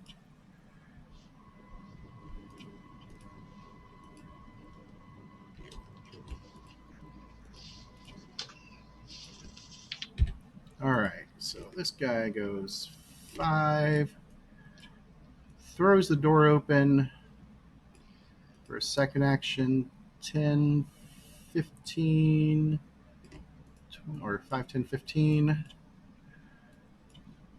That's all 3 of his.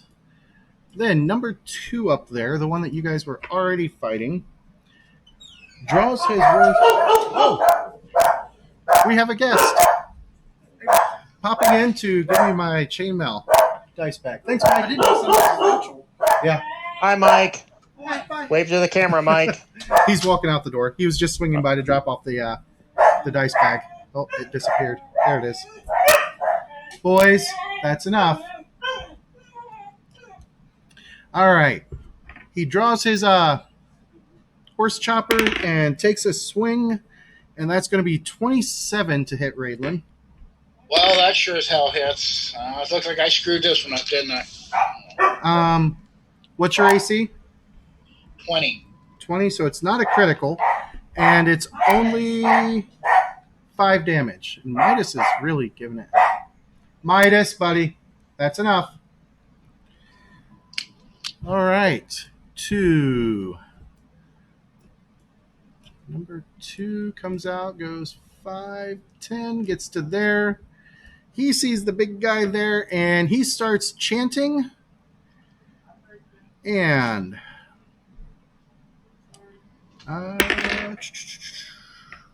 does a 17 is going to miss Eric as a ball of fire just splashes into that pillar next to him. Then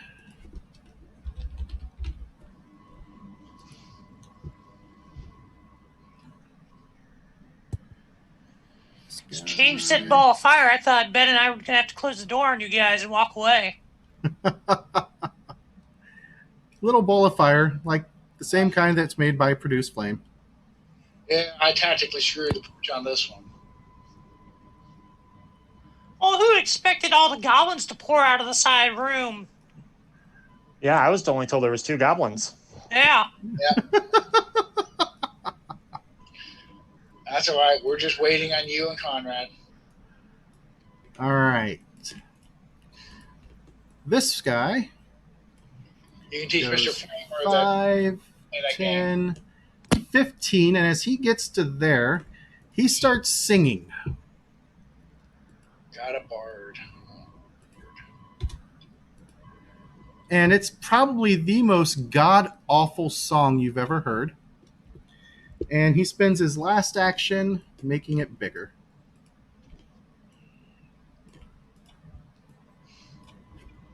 They did hear the battle. All right. Then is he goes to there. He throws the door open. And then he is going to step out 5. He looks 10, 15 to there. Then it's Conrad's turn. Conrad, you see a small horde of goblins coming out of everywhere. Okay, I will move up to the doorway. Okay, so that's 5, 10. Okay, so that's where the door is. All right. I'll yell out to Eric and Raidlin, get back. I'll close the door on them. I'm just surrounded. I think they've got a path out. Eric does. Yeah, Eric can get out. I'm not going to leave him there. All right. Then, I mean, you get out first and I'll be fine. number 1 takes a swing at Eric and gets a 23 total. Ooh, barely. For a whole 10 points of damage. Midas. For his second swing, he's going to miss, and his third swing is a big ol' miss. Then 10, 15. No.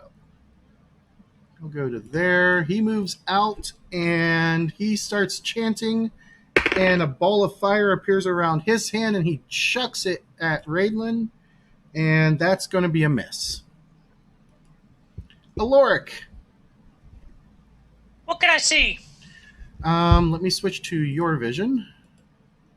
I'm pretty sure I know what I'm doing, but I might as well, be sure I can see it. That is currently what you can see.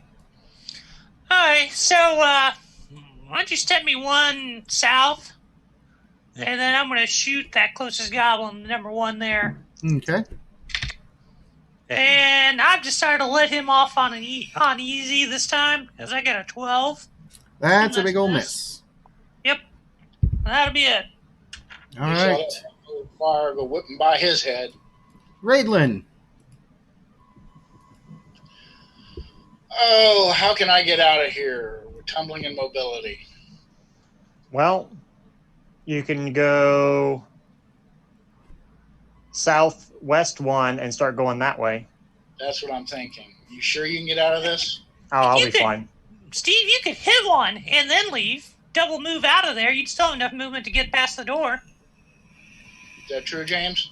Yeah, if you use 2 move actions, yes.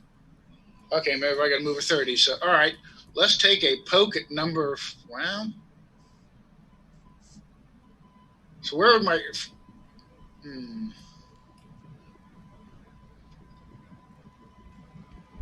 Move it back to my view. I want to make sure he's not. I'm leaving him surrounded here. Well, I go shortly after you, so. He goes right after you. Oh, okay. Now my stupid question. Then okay, never mind. There you go. There's your view.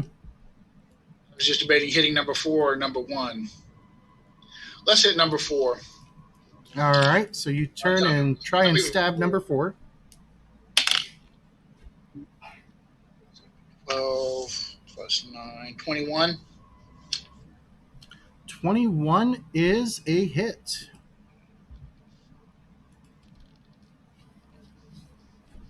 Four plus 4, 8 points of damage.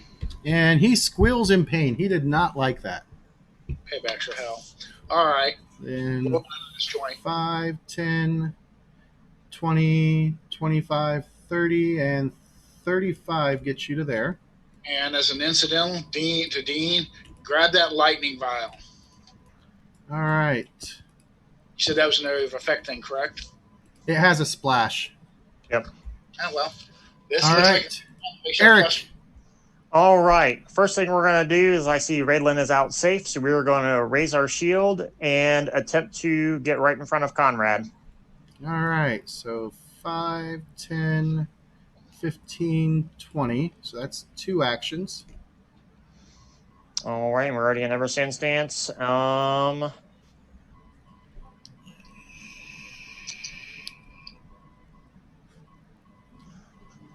Let's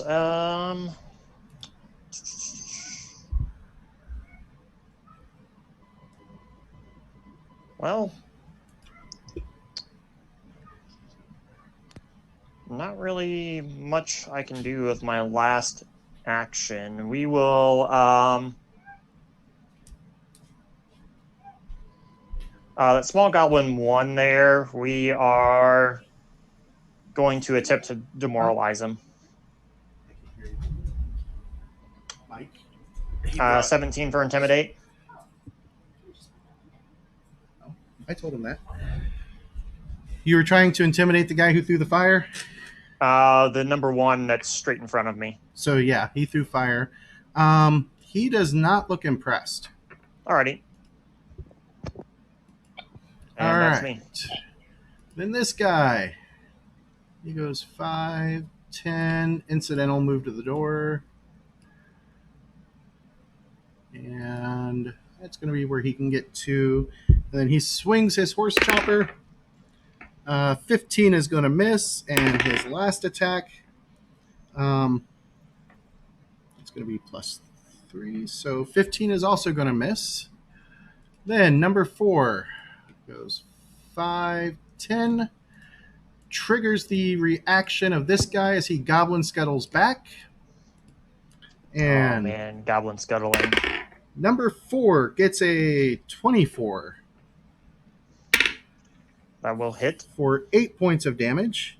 Oh, these I guys have will, reach. Shield block I will- it. Yep. So both. You said how many points of damage? 8. All right. So the shield and I both take none. All right. His last attack is a miss. Then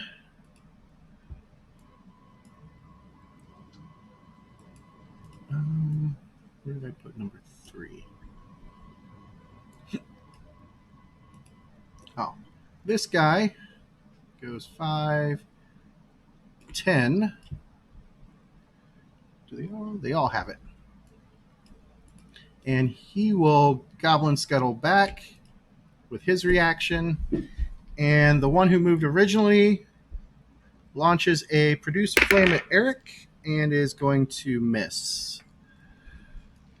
Then this guy, 5, 10, 15. He has not scuttled, so he scuttles and he swings at Eric. 13 is going to, 12 is going to miss. And then this one is +4, a 21. 21 is going to tie with my shield raised. All right, so that is a hit for 5 points of damage. Then Pyro number 2. He is going to go 5, 10 to there, and he throws a produce flame. This one's going to hit because the total is 20. There it is, 24. And you take, that is 1d4 plus his imp mod. No, these guys are sorcerers, so plus is 4 points of fire damage. Okie dokie. All right, this guy. He goes 5, 10, 15, and then he spends his next 2 actions making the song bigger. So it goes from 15 to 20 foot emanation.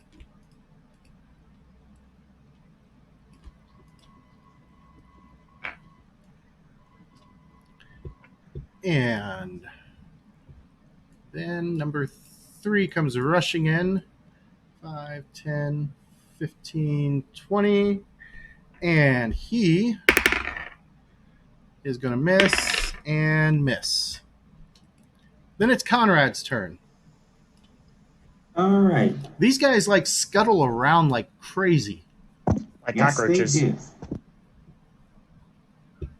I love Goblin Scuttle. Oh, it's so great. Okay, let's see. Do I take a penalty for attacking one that's on the other side of Eric? They have a cover bonus, so their cover they get a +2 to their AC. Okay, but you're counting that on your end. Yep. All right. I will attack then the one directly in front of Eric. Okay. Let's see, 22 to hit. 22 is going to hit. All right. AC3. For 9 damage. Second action. Strike at -5 for 19 to hit. 19 is a hit. All right. For 8 damage. You said 8 damage? Yep.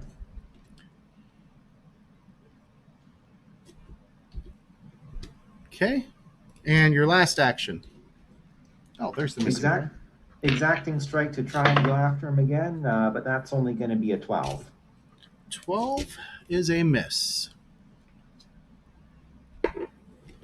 All right. That takes us to the next warrior. He goes 5, 10, 15, 20. You're going to have a significant cover bonus of +3. Awesome. And an 18 is not going to hit you. Nope, because I'm standing So at 24 currently. Tries again. And that's a 19, so still not good enough. From there, we go to Pyro number 1 there. He is going to chuck his produced flame at you. That's going to hit. Total is 25 Oof, yep. for 7 points of fire damage.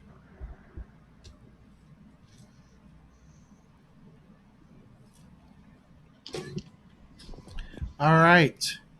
Aloric.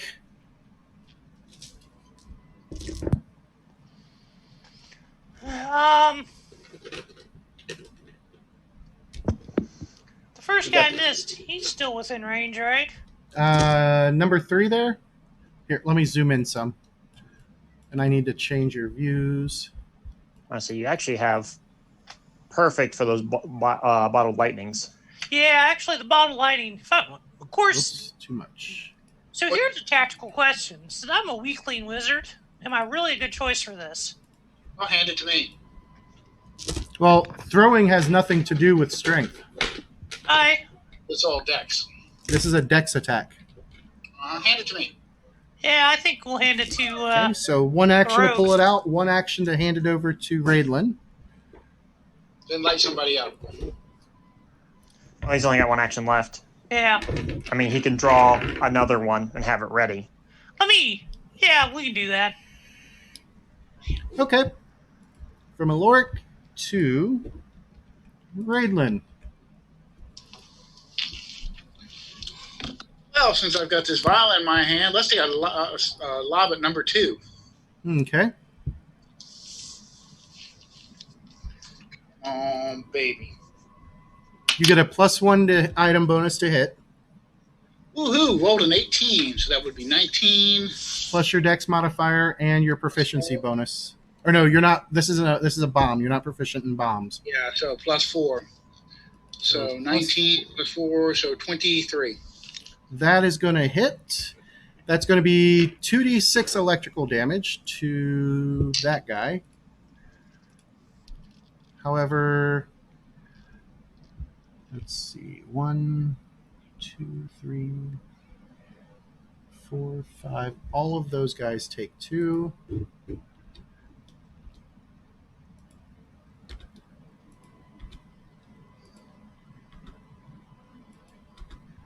All right. So number 2 is going to eat 10. Okay. Minus whatever he saves. There is no save. Ooh. Don't do that! All right, this guy. Yeah, that's one nice change about bombs. Never used them before, but I'm beginning to like You them. said 10? Yeah. And he squeals in pain. And it looks like, number 3 there caught 2 as well. All right.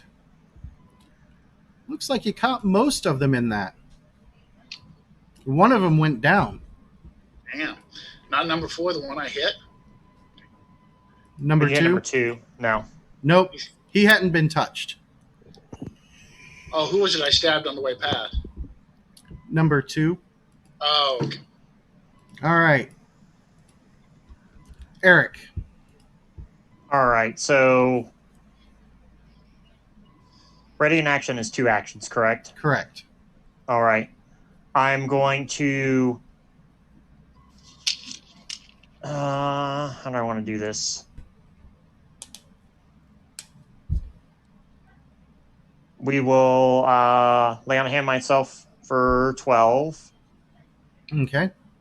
We will raise shield, and we will attempt to demoralize the badly singing goblin. All right. Make your intimidate check. Only a total of 7. Yeah, he's definitely not impressed. All right. To number 5. He's actually, they have a reach of 10. He's going to stay right there and swing. First one is a miss. Second one is 22 Oh, that's going to hit. Tell him. What are you supposed to do already? for 7 damage. We'll shield block that. Okay. And his last one's going to be a miss. Number 4 is going to lash out as well. You have cover. Miss. 21 is a miss. And a miss. Number 3 is that guy. One of the spellcasters lobs a produce flame at you. 19 is a miss. And he is going to step back to there. Which then they can all scuttle if they want to. Yep. He scuttles. He's going to scuttle. He's going to scuttle. And then number 2, right up next to you, swings and swings and swings and all misses. Then the guy who got the bottled lightning thrown at him is going to produce flame. He is aiming for Raidlin. He did not like that. And he misses, and then he will step to there, which will cause him to scuttle. Then this guy, he stops his current song, and then he spends his next actions to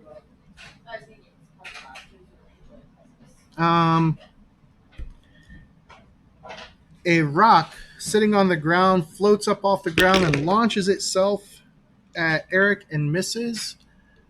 And then he takes a step back. He is dead. Conrad. All right. Let's see. How far is it from me to number 2? It's 10 feet, but he'll have some Okay. cover because of the door. Let me. Okay, more Because of the cover door than frame. you would otherwise have from Eric being there. It's the same. Okay. Well, I'll try attacking him then. All right, go ahead. All right, 25. That is a hit. All right, 13 damage. Okay. Second action.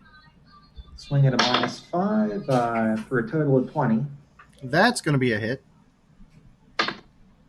For a total of 7 damage. And he falls to the ground dead. And Third then I action. am going to use my lunge feat and attempt to strike number 5. Okay.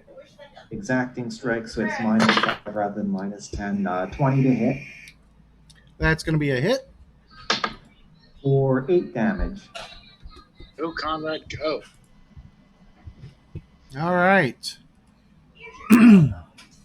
Number 1 is going to step over. Oh, that. Hold on. Was that number 1? Let me move it to the top. Looks like number 3 to me. The numbers are on different layers than the tokens. Which he will scuttle in. He will scuttle over. And then number 1 swings. And a miss. And a swing and a miss. 2. That guy.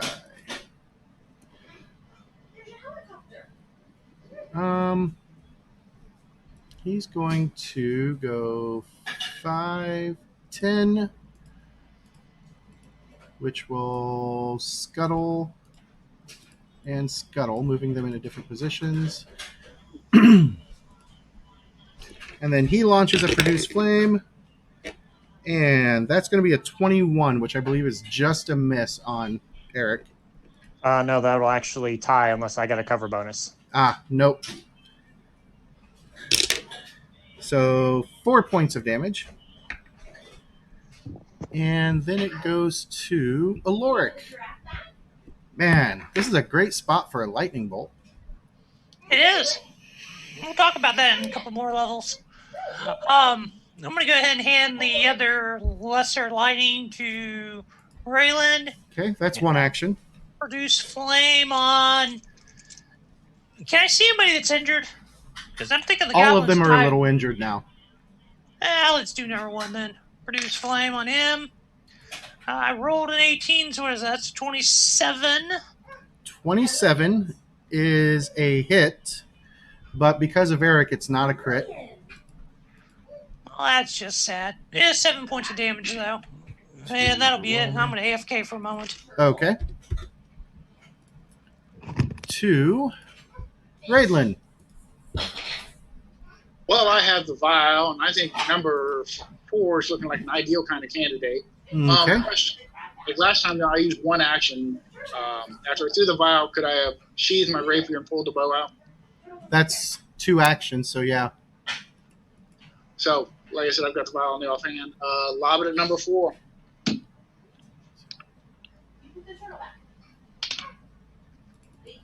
Roll a 15 plus 4, so that'd be 19. 19 is a hit.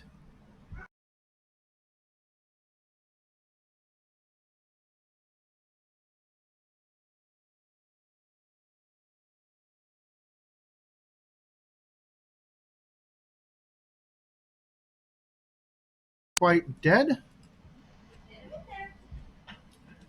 2.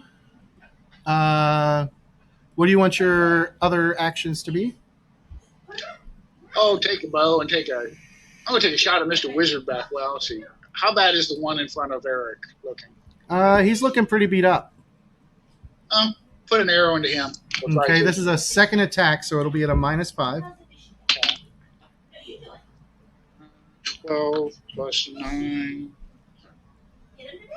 That's only 16. It just missed him. Last action? Oh, I don't think it's worth it at -10. Let's Okay. bounce. Let's get that 20. And no, 17's not bad, though. So 26 minus 17. I'd be another 16, so of course. All right. Eric. All right, we're going to shield bash number 1 with the shield spike. Okay. I don't believe a 12 is going to hit. Nope. Second action. Try it again. That's 10's not going to hit, and then I'll raise my shield. All right. Number 5 is going to step to there. He'll scuttle. He's going to stay there. He's going to stay so. And then number 5 uses his reach to swing. Misses on the first one. Misses on the second. Be right back. 4 is dead to this guy. He launches a produce flame. Miss. And he's going to take a step back. The other guy is choosing not to scuttle. Number 2 up there. Chance, and then... Where is it?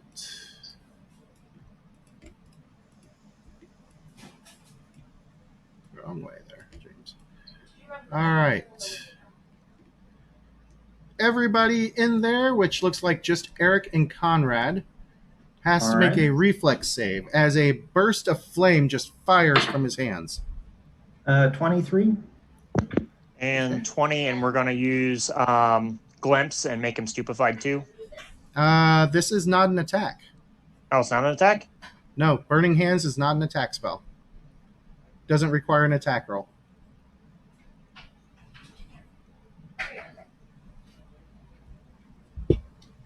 All right, well, I got 20 on my reflex. All right. So, It's when an enemy damages an ally. oh, it's damages? Okay. Yep. So he will be stupefied too then. And I got to double check the damage on this. And then Conrad will take 5 less of it.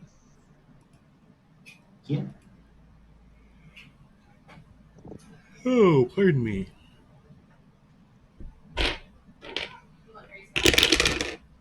All right, so Conrad takes a grand total of 2, and let's see, 5 less is off the top, so you. All right, and then 9 cutting 2 is 4 for Eric. Hey, don't hit her. All right, can move this up and out of sight. From there, it goes to the chanter all the way in the back, and he is not liking what he's seeing. So he starts quickly singing an annoying song. Grace. He gets a performance check. All right. Within 30 feet is 5, 10, 15, 20, 25, 30. Eric, what is your will DC? 18. 18. And his total performance was 23. So you are going to take a. Where is it?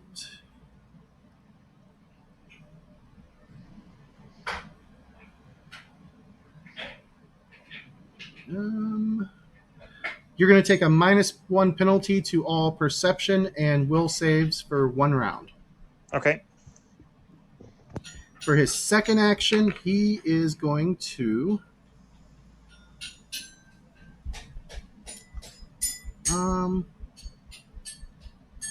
D is making music.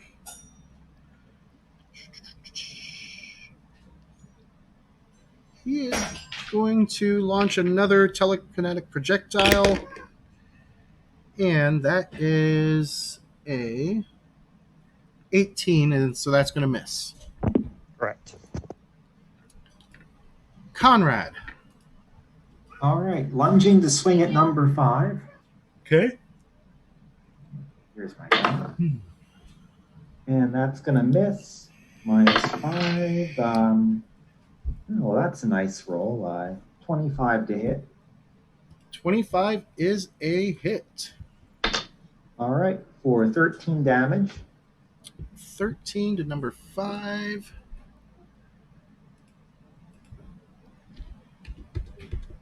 And he drops to the ground dead.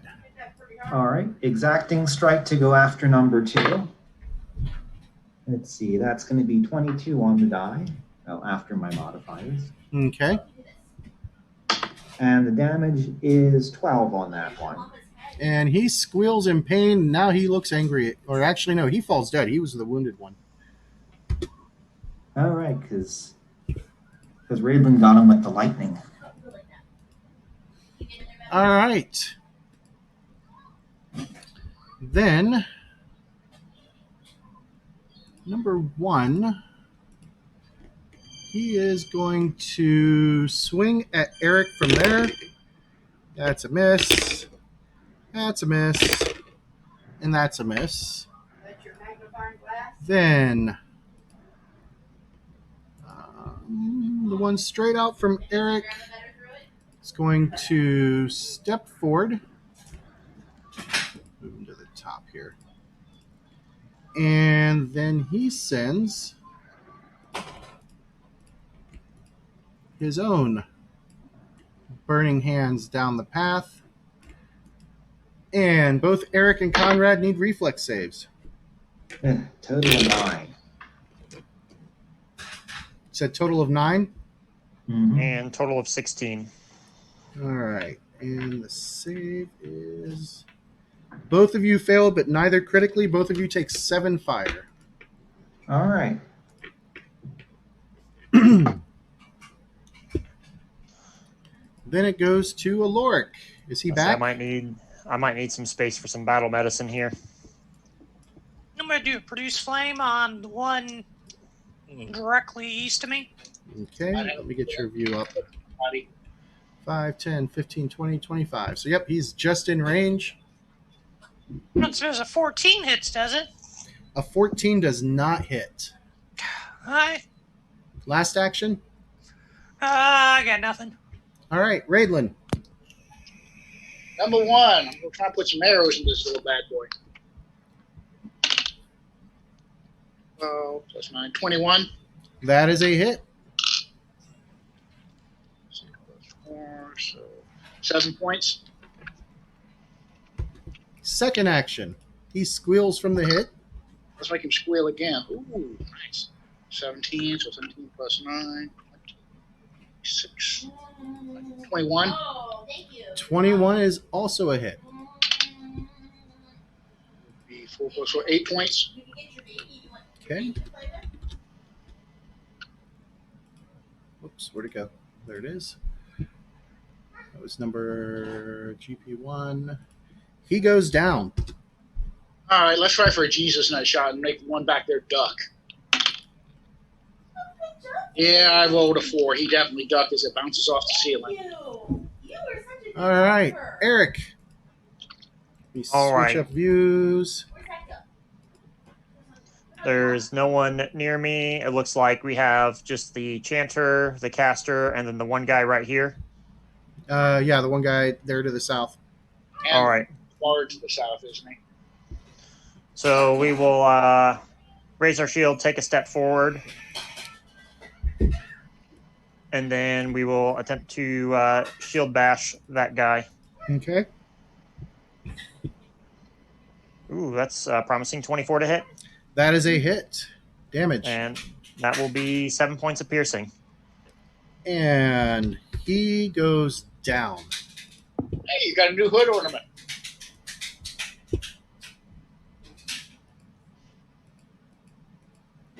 Let me clear out the list a little bit here. And that takes us to Teddy bear bottle? this And I don't guy. think that would be a very paladin-like hood ornament. He is not happy. He steps forward, and the only person he can hit with his burning hands is Eric. Eric gets a reflex.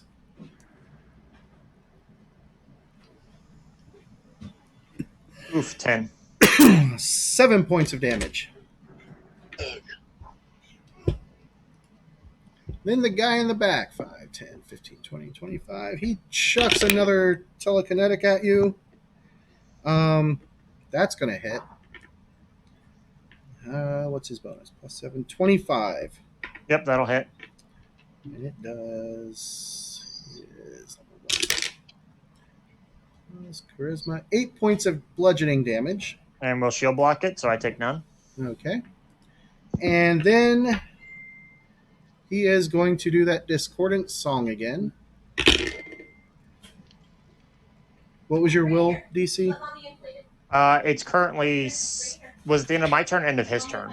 End of your I turn. know, I've been telling you. Okay, so it's back up to 18. Okay. Keeps forgetting. So that is going to be a 23. So that will save thing is back. Alrighty. And Conrad. Okay, I'm trying to find my movement here. Okay, 25 feet. Okay, I think I will move forward 20 feet to be right in the. Okay, and then diagonal south. Yeah. Okay, and then I will go after the pyromancer. Okay. But not with that roll. I'll try it a -5. Okay, that's better. 23 to hit. That is a hit. For 5 damage.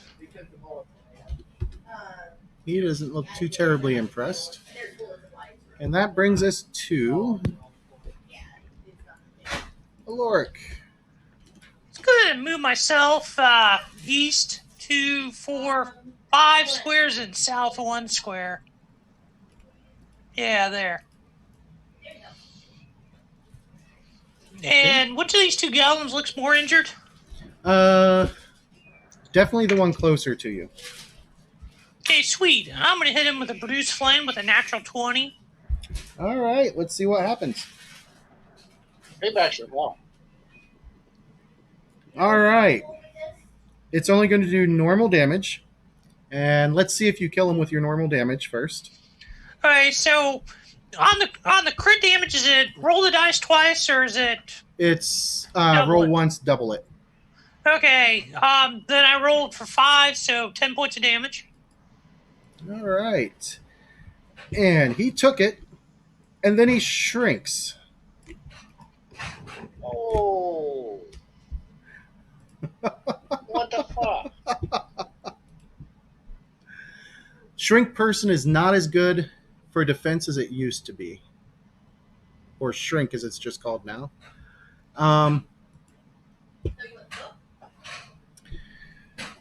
So his reach changes to 0, and he's just tiny in size.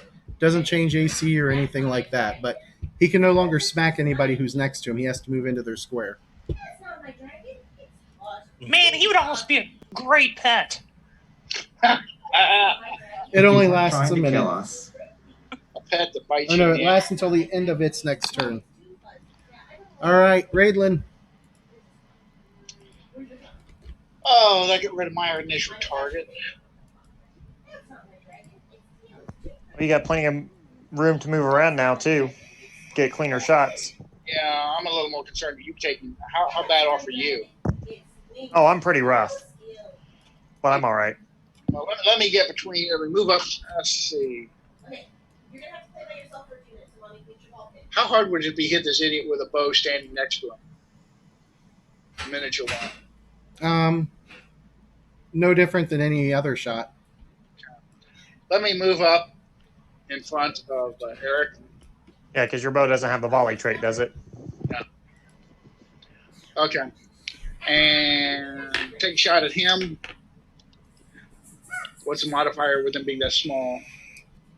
No change to his AC. Really? Yep. Doesn't help. 16 is going to miss. Yes, 16 misses. And minus 5, 19. Sorry? I said with minus 5 is 19. That is a hit.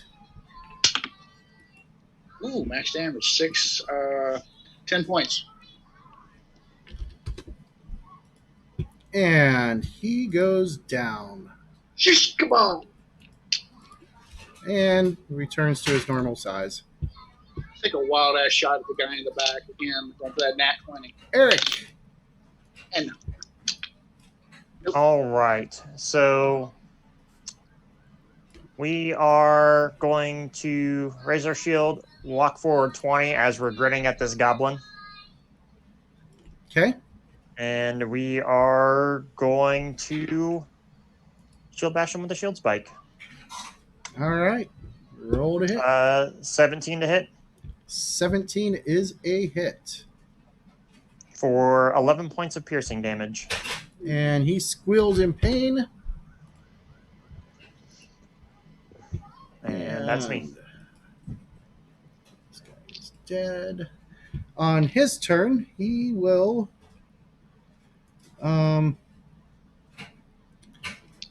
He thinks that discretion is the better part of valor. He does not want to go that way, so he will provoke from Conrad. Total of 20. That is a hit. All right. For 11 damage. And that hey, is a DRT.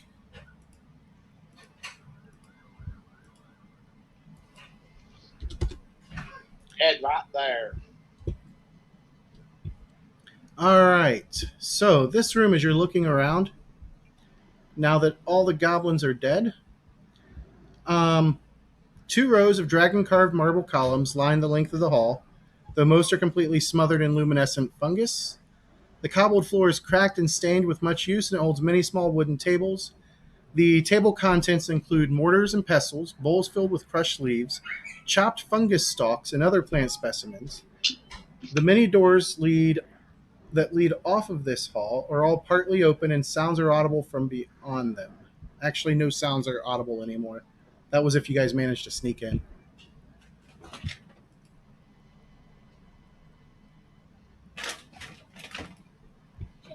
If we Let's shine a use- light through the doors, does it just look like little rooms or continuing passage? So from where you're at, you guys can see there's the 3 doors that they opened. Then there's a door here, here, and here. Yeah, let's do a little healing on Eric before we go to that. Yep, because it's been an hour since you treated wounds on me last. And while you're doing your 10 minutes to treat wounds, I'll refocus. Let's see, plus 5, that would be 18. That's worth a good 2d8. Be right back. Hot damn, Max, double eights. Nice. I will take that. And then I will lay on hands myself and begin to refocus again. So I am tied up for the next 10 minutes while you guys do stuff. I'm only down 5. I'm not terribly worried about it at this moment. Anyone else hurt? Conrad, did you take anything? I don't believe he did. If it did, it was very minor, like 2 or 3 hit points. Yeah, he had to step AFK. Let's search the room while Paladin's getting stuff together. Okay. I'll use detect magic. And I use tech sneaky stuff. Nothing magical because you guys are able to ignore what you're carrying.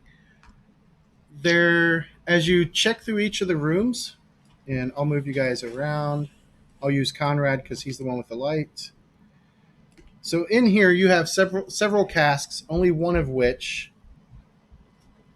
or sorry, you have several casks. They're filled with liqueur. And let me move this down. So we got the whole room there. Oh, I need his vision on. Some kind of liqueur that the goblins made. You can see they're still. Then this door, it's got a dead rat in it up on a table, an extremely large dead rat. Moving off to here. By chance? What's that? Dinner by chance? Probably. Got an empty room that does have a tunnel that looks like it just, like where a cave-in happened, leading off to the south. Go play with your toys, or else Mommy's not gonna be able to walk in the house. So it's blocked off? No, you can actually walk down the tunnel. Let's close that door after we get done glancing in that room. Leave that alone. Yeah, what he said. All right. In this room, just an empty, dusty room that has a bunch of rusty weapons lying there in a pile. There's another door out of here.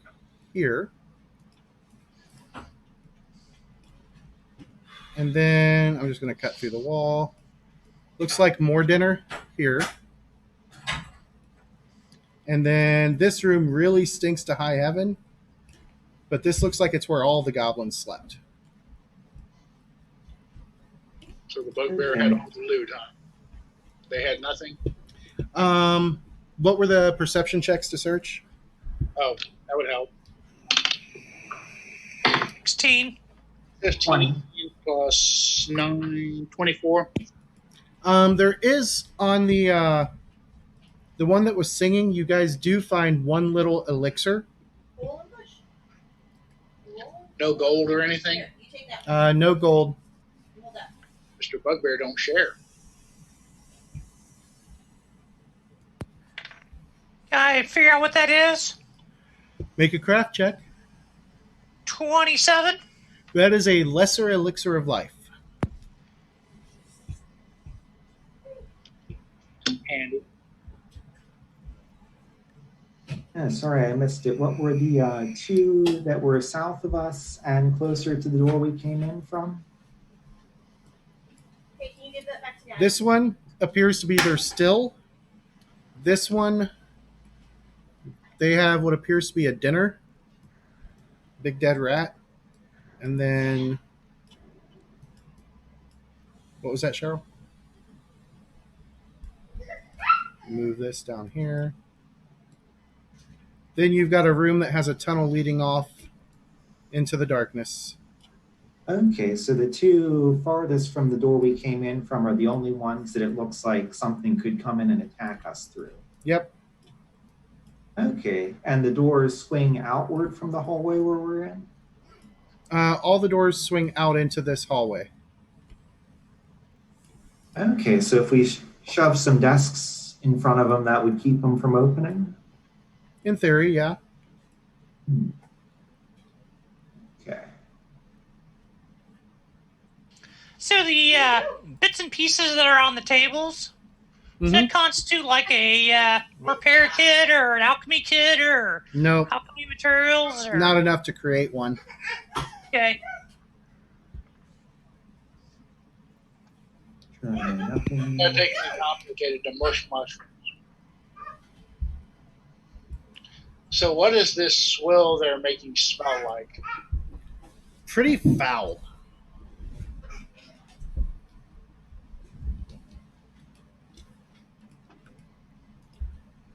I mean, nothing that can really describe it. It's definitely made from a bunch of mushrooms of various types.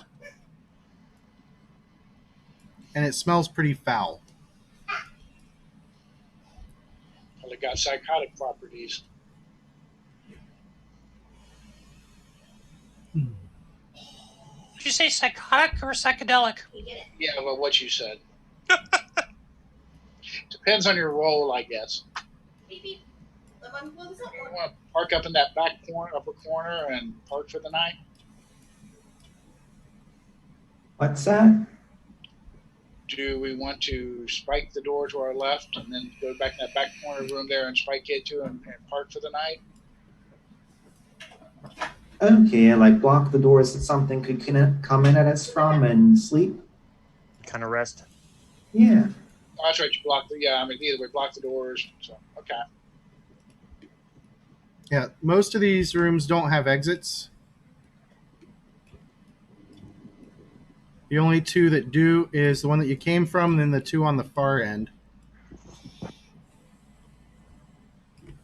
Yeah. And I guess we can, for sanitation purposes, put the dead goblins somewhere where we're not sleeping. Yeah, throw them in their room. Night-night. Back in their room? Yep.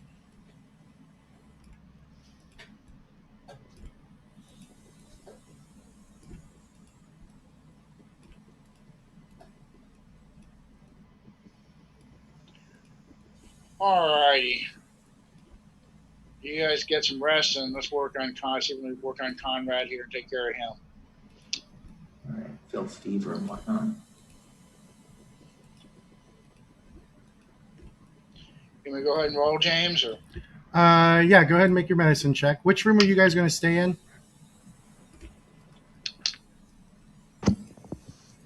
Probably the main hall, right? Yeah, it makes sense. total of 14? I mean 18, sorry. And since we're bedding down for the night, I will lay on hands, get everybody topped off. Okay. On the treat disease, total of 18, unless there's any modifiers. Okay. That gives... Should probably keep some watches during the night. Well, I'm going to be out for most of it checking on you, so.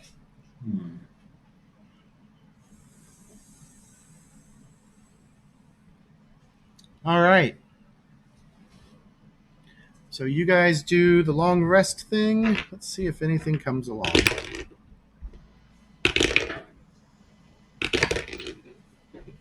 Conrad tries to sleep with me poking and prodding at this thing on his arm. And It's like the a night, hospital. Damn it! or I shouldn't say the night because you don't know what time it is. The rest period. Your rest period passes uneventfully. Or safely. Woohoo! Sorry, is that me? Nope. All right. So the one thing you guys have noticed is there is a pretty significant amount of light in this place. Most of it seems to be bioluminescent fungi, but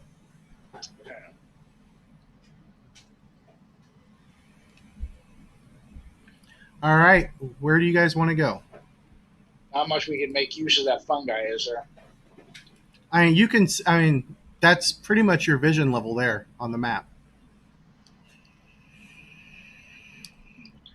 Okay, so if we like smeared some of it on a helm or a shield, That wouldn't could be a enough. light? Yeah, I think we couldn't stuff it in a lantern or something. This is like the entire pillar is each of these entire pillars is covered with it Okay. to create this level of light. Yeah, smearing that much of it on somebody would just be equivalent of fairy fire, and that's it, not actually produce light. Yeah, make yourself a target. There you go. All right, well, let's check out Mr. Bugbear's bed and all like that. Hey, before we do that, can I take another stab at the Bugbear's potion? Yeah. Well, son of a bitch. How about the dragon whistle? Sure. That's a religion check. Never mind. I'm not really that interested in this stuff, evidently. You said the dragon whistle was religion, though, right? Yes. Nope, not here either. All right, so heading up. And I guess, sorry, did Raidlin's check help me recover from the filth fever?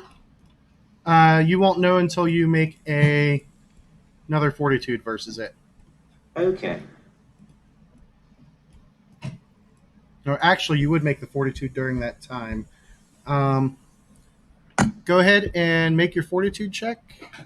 25. All right. You don't think you're well, you're feeling a lot better, I should say. D. Okay. No D. Daddy needs that. Demetrius is trying to take my footrest. All right, so you guys head on up It's not ready yet, buddy. into Mommy's here. almost done. And looking around, you guys see that he does have his bed there in the corner. Put it back. There's a little like rack that a bunch of stuff is hanging on. And on the rack are two spears, another 6 javelins,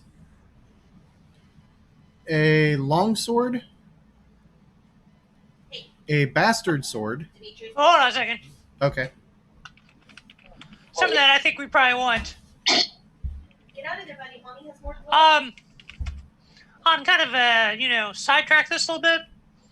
A lot of the stuff that we've come across and I've written down is actually kind of weight intensive, like spears and something else I think that James just said. The longsword and probably the bastard sword I think got a good weight versus value ratio. But right now, all the equipment that we have collected is well over 20 20 for bulk. the weight. I thought we made a pile of spears and all somewhere. Yeah, else. you guys were making piles and grabbing them on your way out. Yeah. All right.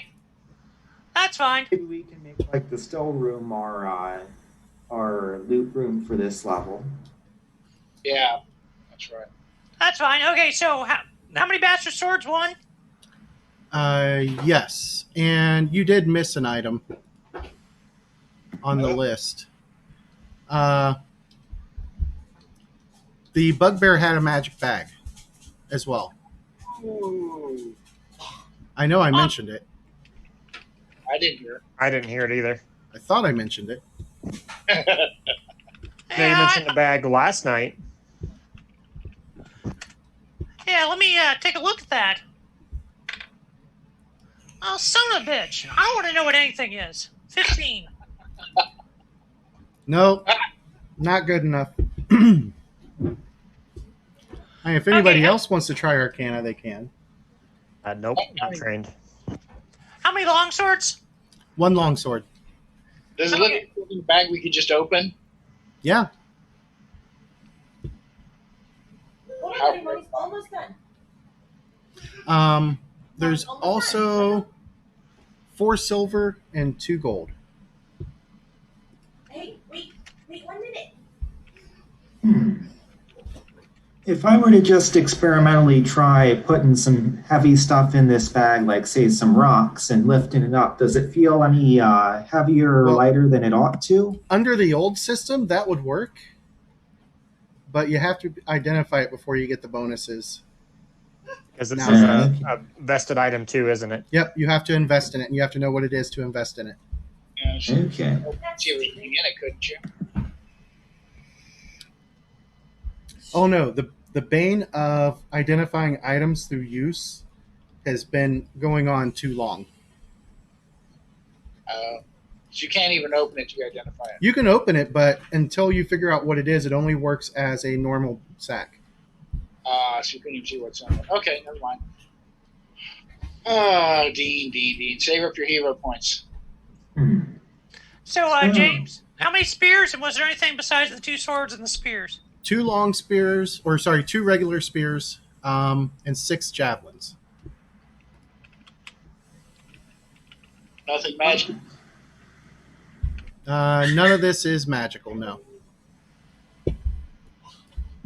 And as Anyone you mind guys, if sorry, go ahead, James. as you guys are continue kind of looking around, you do notice that it looks like there was a lot of traffic through here, probably relatively recently, that went down this really tight tunnel here. Oh, rats, in other words. Humanoid footprints, and a lot of them. Oh, the escaped women and children. Okay, let's get your balls and put it. So that looks like a passage too small for us. I mean, you could squeeze, but it looks like it's going to be a tight fit. James. Come here. No, he just. Do you see what he did? I don't know if I feel that motivated. What about you guys? He was standing in there a moment ago. I mean, we could always just plug it up. Look. Yeah, I like plugging it. Can you wave high? Oh, I guess anyone mind if I take the bastard sword off that list? Yeah, you can go ahead and take it. All yours. All right, I'll put my long sword into the pot then. Okay. Hold on, mommy needs to put more air. We're all for anything that lets you do more damage. Yeah, it does a D8 in one hand, but if you slap 2 hands on it, it does a D12.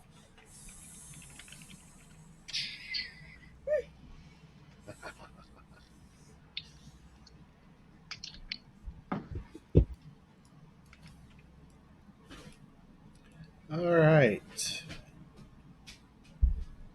Of course, there were nothing in the rat's nest, I'm sure. You going to search the rat's nests? Oh, of course. Go ahead and make perception checks. Good time to waste a good roll. 18 plus 9, 27. 19. 27 beats my 24. There is a grand total of 30 copper and 9 silver in between the 2 rat's nests. Hey, gold's nest is gold. Gold piece is gold piece. I'll buy dinner.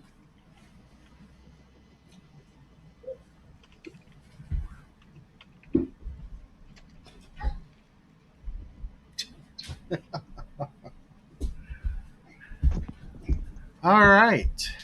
Which way do you Awesome. guys want to go now? So we have the choice of the other door in the off Yep. of the fine room. You have down here, you guys have this door to the south that you could check. And we have out the tunnel, out the other room. I would suggest this door, but Sure. up for grabs. Yeah, since we have the other ones already spiked. Try listening again. Yeah. First a while, so 13. Yeah, I don't think so.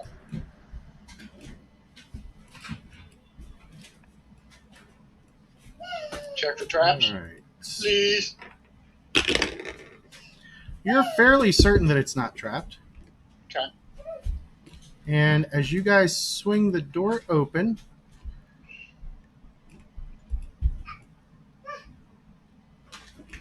you realize you will need a light to go this way. What do And as you think get your about light back this? on, and you start to head down the passageway, Keep an eye out for traps as we go. All right. So you're doing a search action as we go.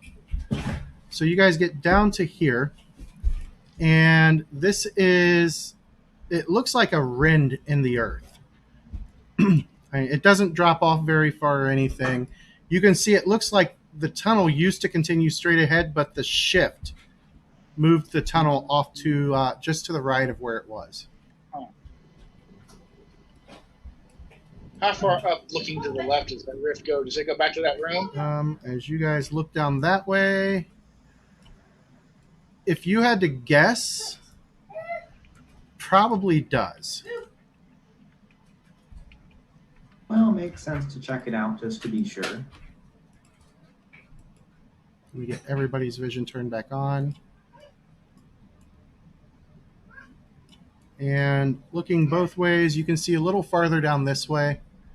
Looks like there is a small bend in the tunnel here, a small bend in the tunnel here, and from this one, there's a slight glow that comes and goes.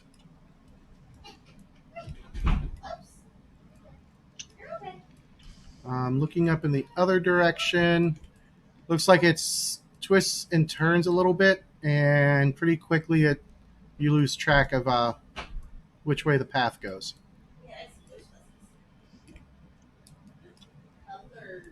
Shall I head up there and check? Mm-hmm. You going to take the light with you? That would be pretty good.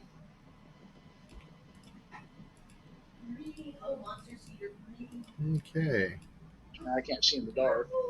So as you move up, Any more side spurs? no real side spurs. I mean, these are just kind of little nicks in the rock. And as you get up, you can see that, yep, that is definitely that room. Okay, turn around, come back. And as you get to there, it's just widening of the tunnel a bit. Hand it back to Nick or whoever it was and say, nope, yep, that's where it goes.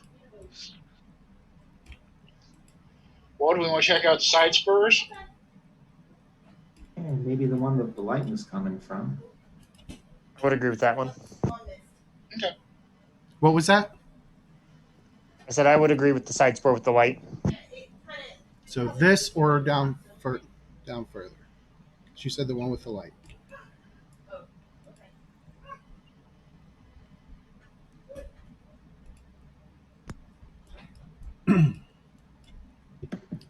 All right. So you guys come down this way. Currently, the light is not visible. However, as you get down into here, I'll give you the description of it real quick. So the rift widens here, creating a stone antechamber. Small 1-foot diameter holes riddle this entire little node. A fiery light shines out of one such hole, and as you guys are looking at it, something pops out of the hole that looks like this. And let me zoom in. I got it. Here, ready? That doesn't look good. I think, let me see if I've got an actual picture in.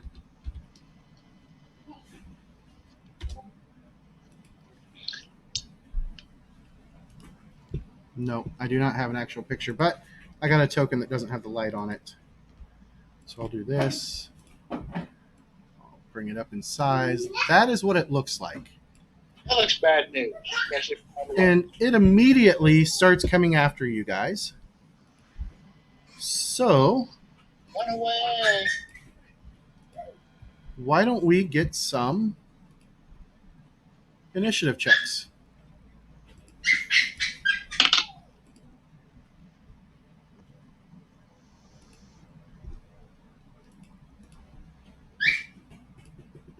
All right. By 4. I can't get it. It rolled that way. Got a 9. All right. No, you So did I better than me. heard Behind Daddy. Reset. I heard that Conrad got a 9. Behind Daddy, too. Can you get the one behind Daddy? What did Raidlin get? 24. Eric? 8. Ooh. And Aloric? Got an 8. I have a 6 bonus. I also have a 6 bonus. Let Eric go first. Okay. That'll be based on dex after that, right? Yeah. So run away or back up and fight it, guys. Well, Warwick, what's your dex? I'm looking.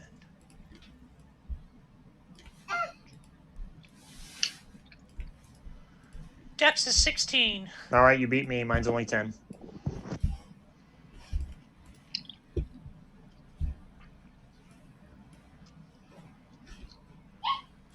Well, guys, should we run or fight it here? I don't like the idea they may have company in these balls.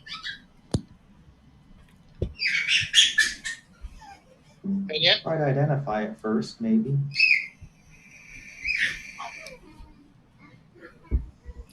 All right. Raidlin, you are indeed up first. Well, I'm going to move to the back of the party and pull out my bow. Okay. So you go 5, 10, and then draw your bow. And for your last action?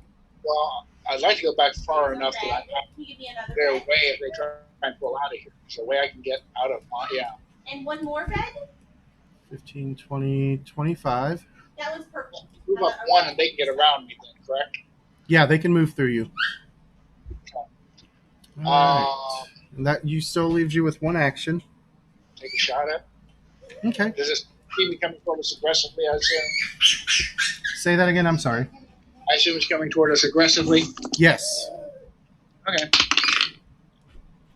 17 plus 9, 26.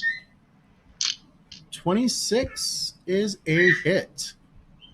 Now, it's not considered flat-footed, is it? Because I went No. first. So I don't have surprise being a rogue. Okay. Nope. There is no surprise round anymore. Well, no, but under rogue there is. If you go first, Yeah. Surprise If you were sneaking ahead, then yes, because you have to lead it with your initiative as stealth.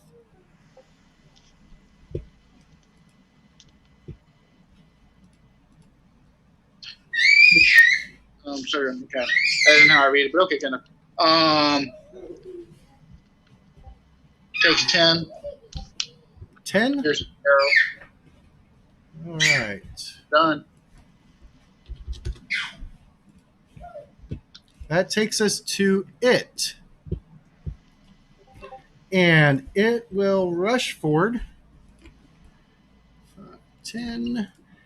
And it tries to bite Eric. And it definitely bites Eric. +4. And then... All right. Eric is going to take 12 bludgeoning and 2 fire. That burns. That sucker is like molten hot. That'll take us to Conrad. Okay. Let's see. And you can see like the waves of heat rolling off this thing. Okay, so it's not a natural creature that I could identify with a nature skill then. Nope, this will take Arcana to identify. Okay, well, I'll just try striking at it then. Gazarn, go. Let's see, I assume a 17 misses. 17 does indeed miss. All right, strike again. 18 also misses. 18 also misses, yes. All right, exactly strike. Nope. My dice are not good this round. All right, Aloric. Okay. I think we're going to give it a magic missile. I haven't quite gotten as far as How many actions are you pumping into that magic missile? all 3. All 3. Not going to try and identify it.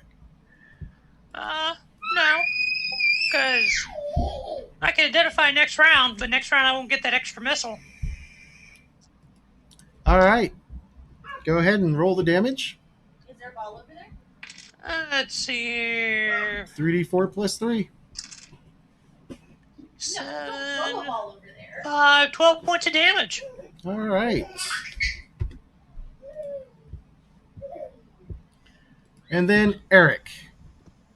All right, shifting into Everstand stance, raising our shield, and we will attempt to shield bash it with the shield spike. Okay. Natural 20 for a total of 28, That is a solid hit. and it's going to be piercing. Okay.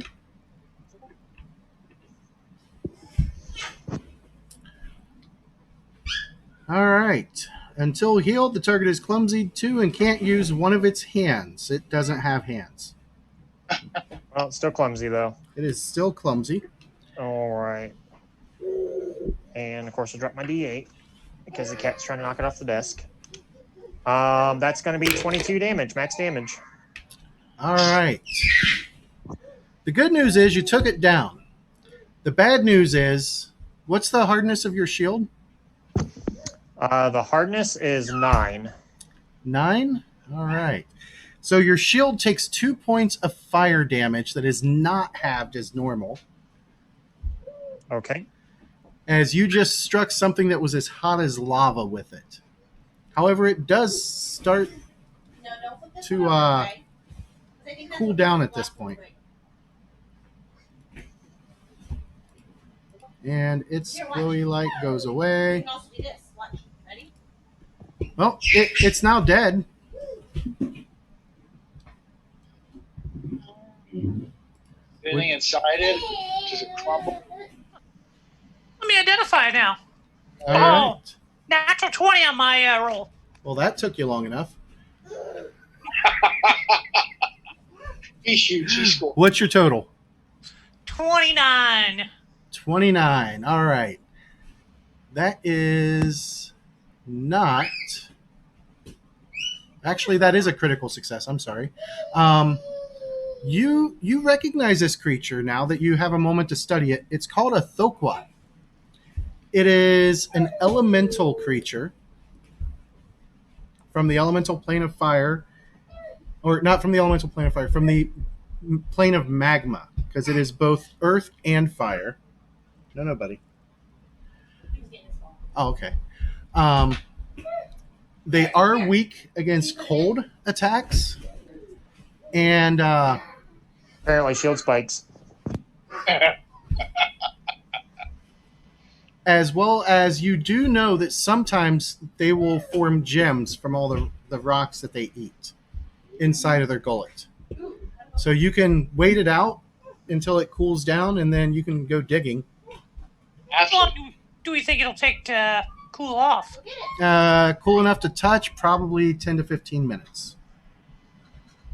Oh, that's not bad. I'll relay that to the party. We could maybe look around in this room a little bit more and wait for it to cool. Let's hope there are no more. What do you mean? They have cash. Thank you. Well, while they're working on that, I will lay on hands myself Okay. and start refocusing.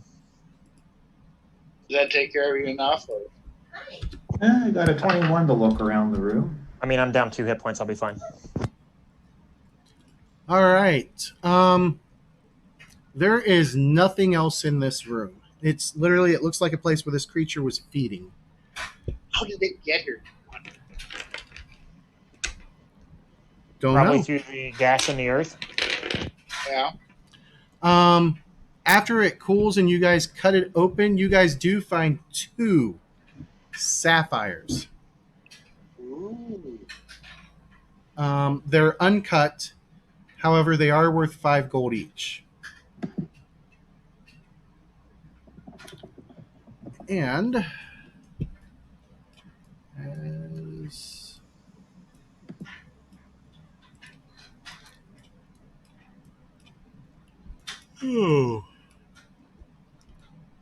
you guys come back out, down further this way, I'm just going to use Conrad.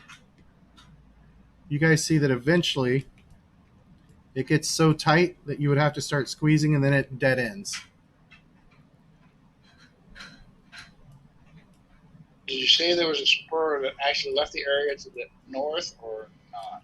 No, there is not a spur that leaves the area to the north. So back to the hallway then.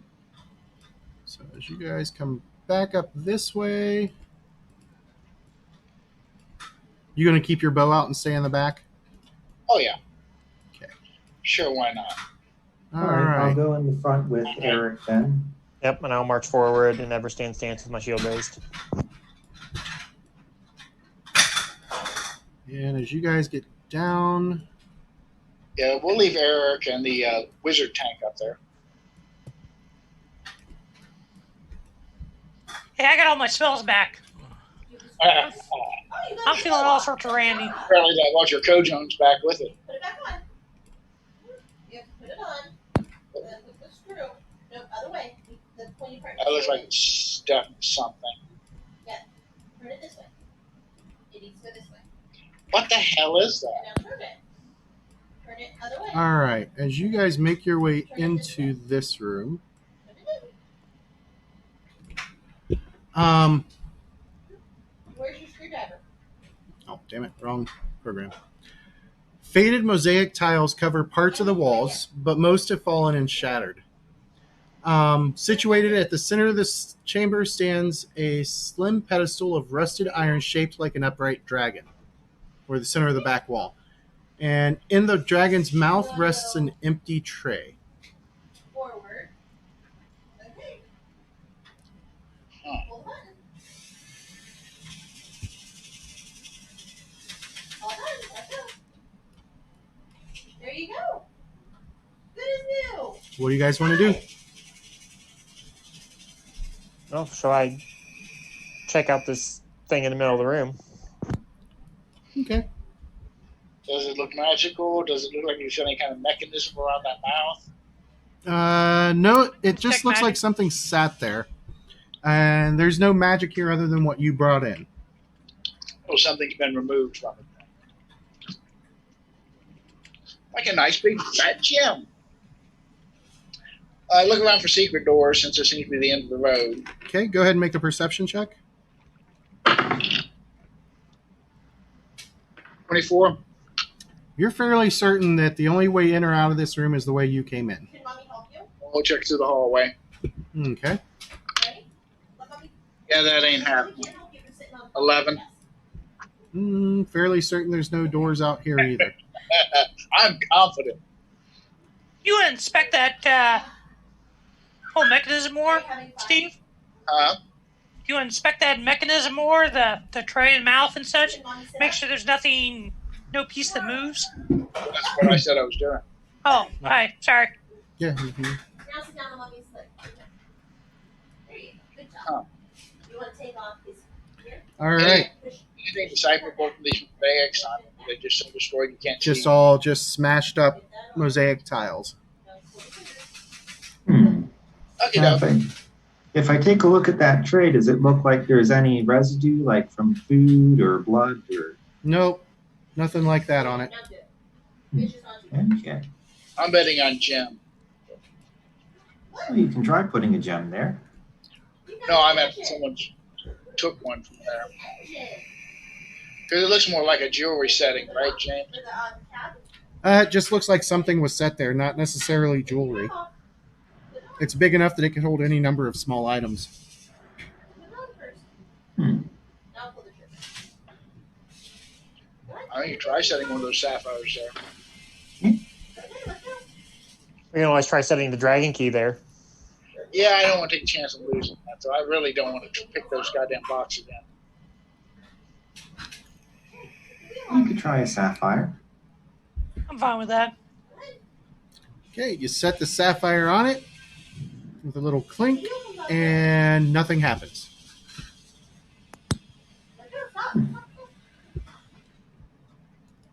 All right. If I take it out, does the thing bite me? Nope, nothing happens. Hmm. Don't pull the trigger yet. All right. This is just one of those dumb things you entertain a gaming group for hours trying to figure it out. Let me get the right light level. Apparently, I set the lighting on the torch to 50. Like, it seems awful bright in here. Yeah, I thought about the key too, but I just hate the thought of risking losing that. Yeah, I think we leave it alone for now. Maybe we'll find something else that'll. Maybe we come back and try it after Yeah. this area. Okay. So you guys double back. And when you get back up here to the chasm, whoops, which way do you guys wish to go? We move the view up.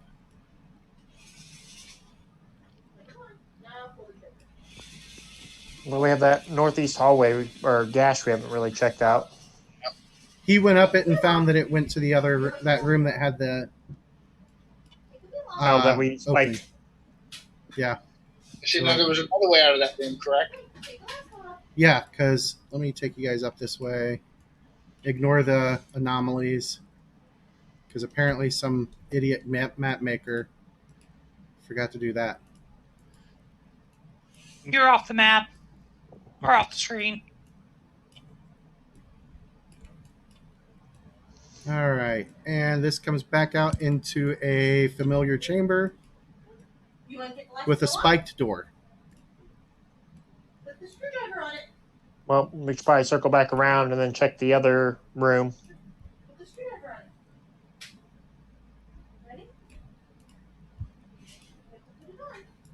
So after circling back around, Spice. what's that? Pull all our spice. This thing's not free. Look at that. And you swing this door back open. Ready to put it back together? And as you head in, this is the only door you haven't checked yet. Oops. Listen, Now, is Mom putting it back together? 16. You don't hear anything, but then again, most of these doors are pretty stout. That count. Check the traps. Okay. You do not believe it's trapped. What's that? No, it's back in the shed. All right, shall I open it and step back? All right. Oh, you want to do it? As you swing the door open, you guys can now hear something grunting out in there. As Great. he steps forward. There's more of that bioluminescence. And that is where we'll pick up in 2 weeks. As we don't have much time left of our normal time frame, I'm not going to dive you guys into another fight. Thanks everybody for watching, and we will see you for this game in 2 weeks, as long as everything continues working correctly. Everybody have a great day. Bye, everybody. See ya. As soon as there we go.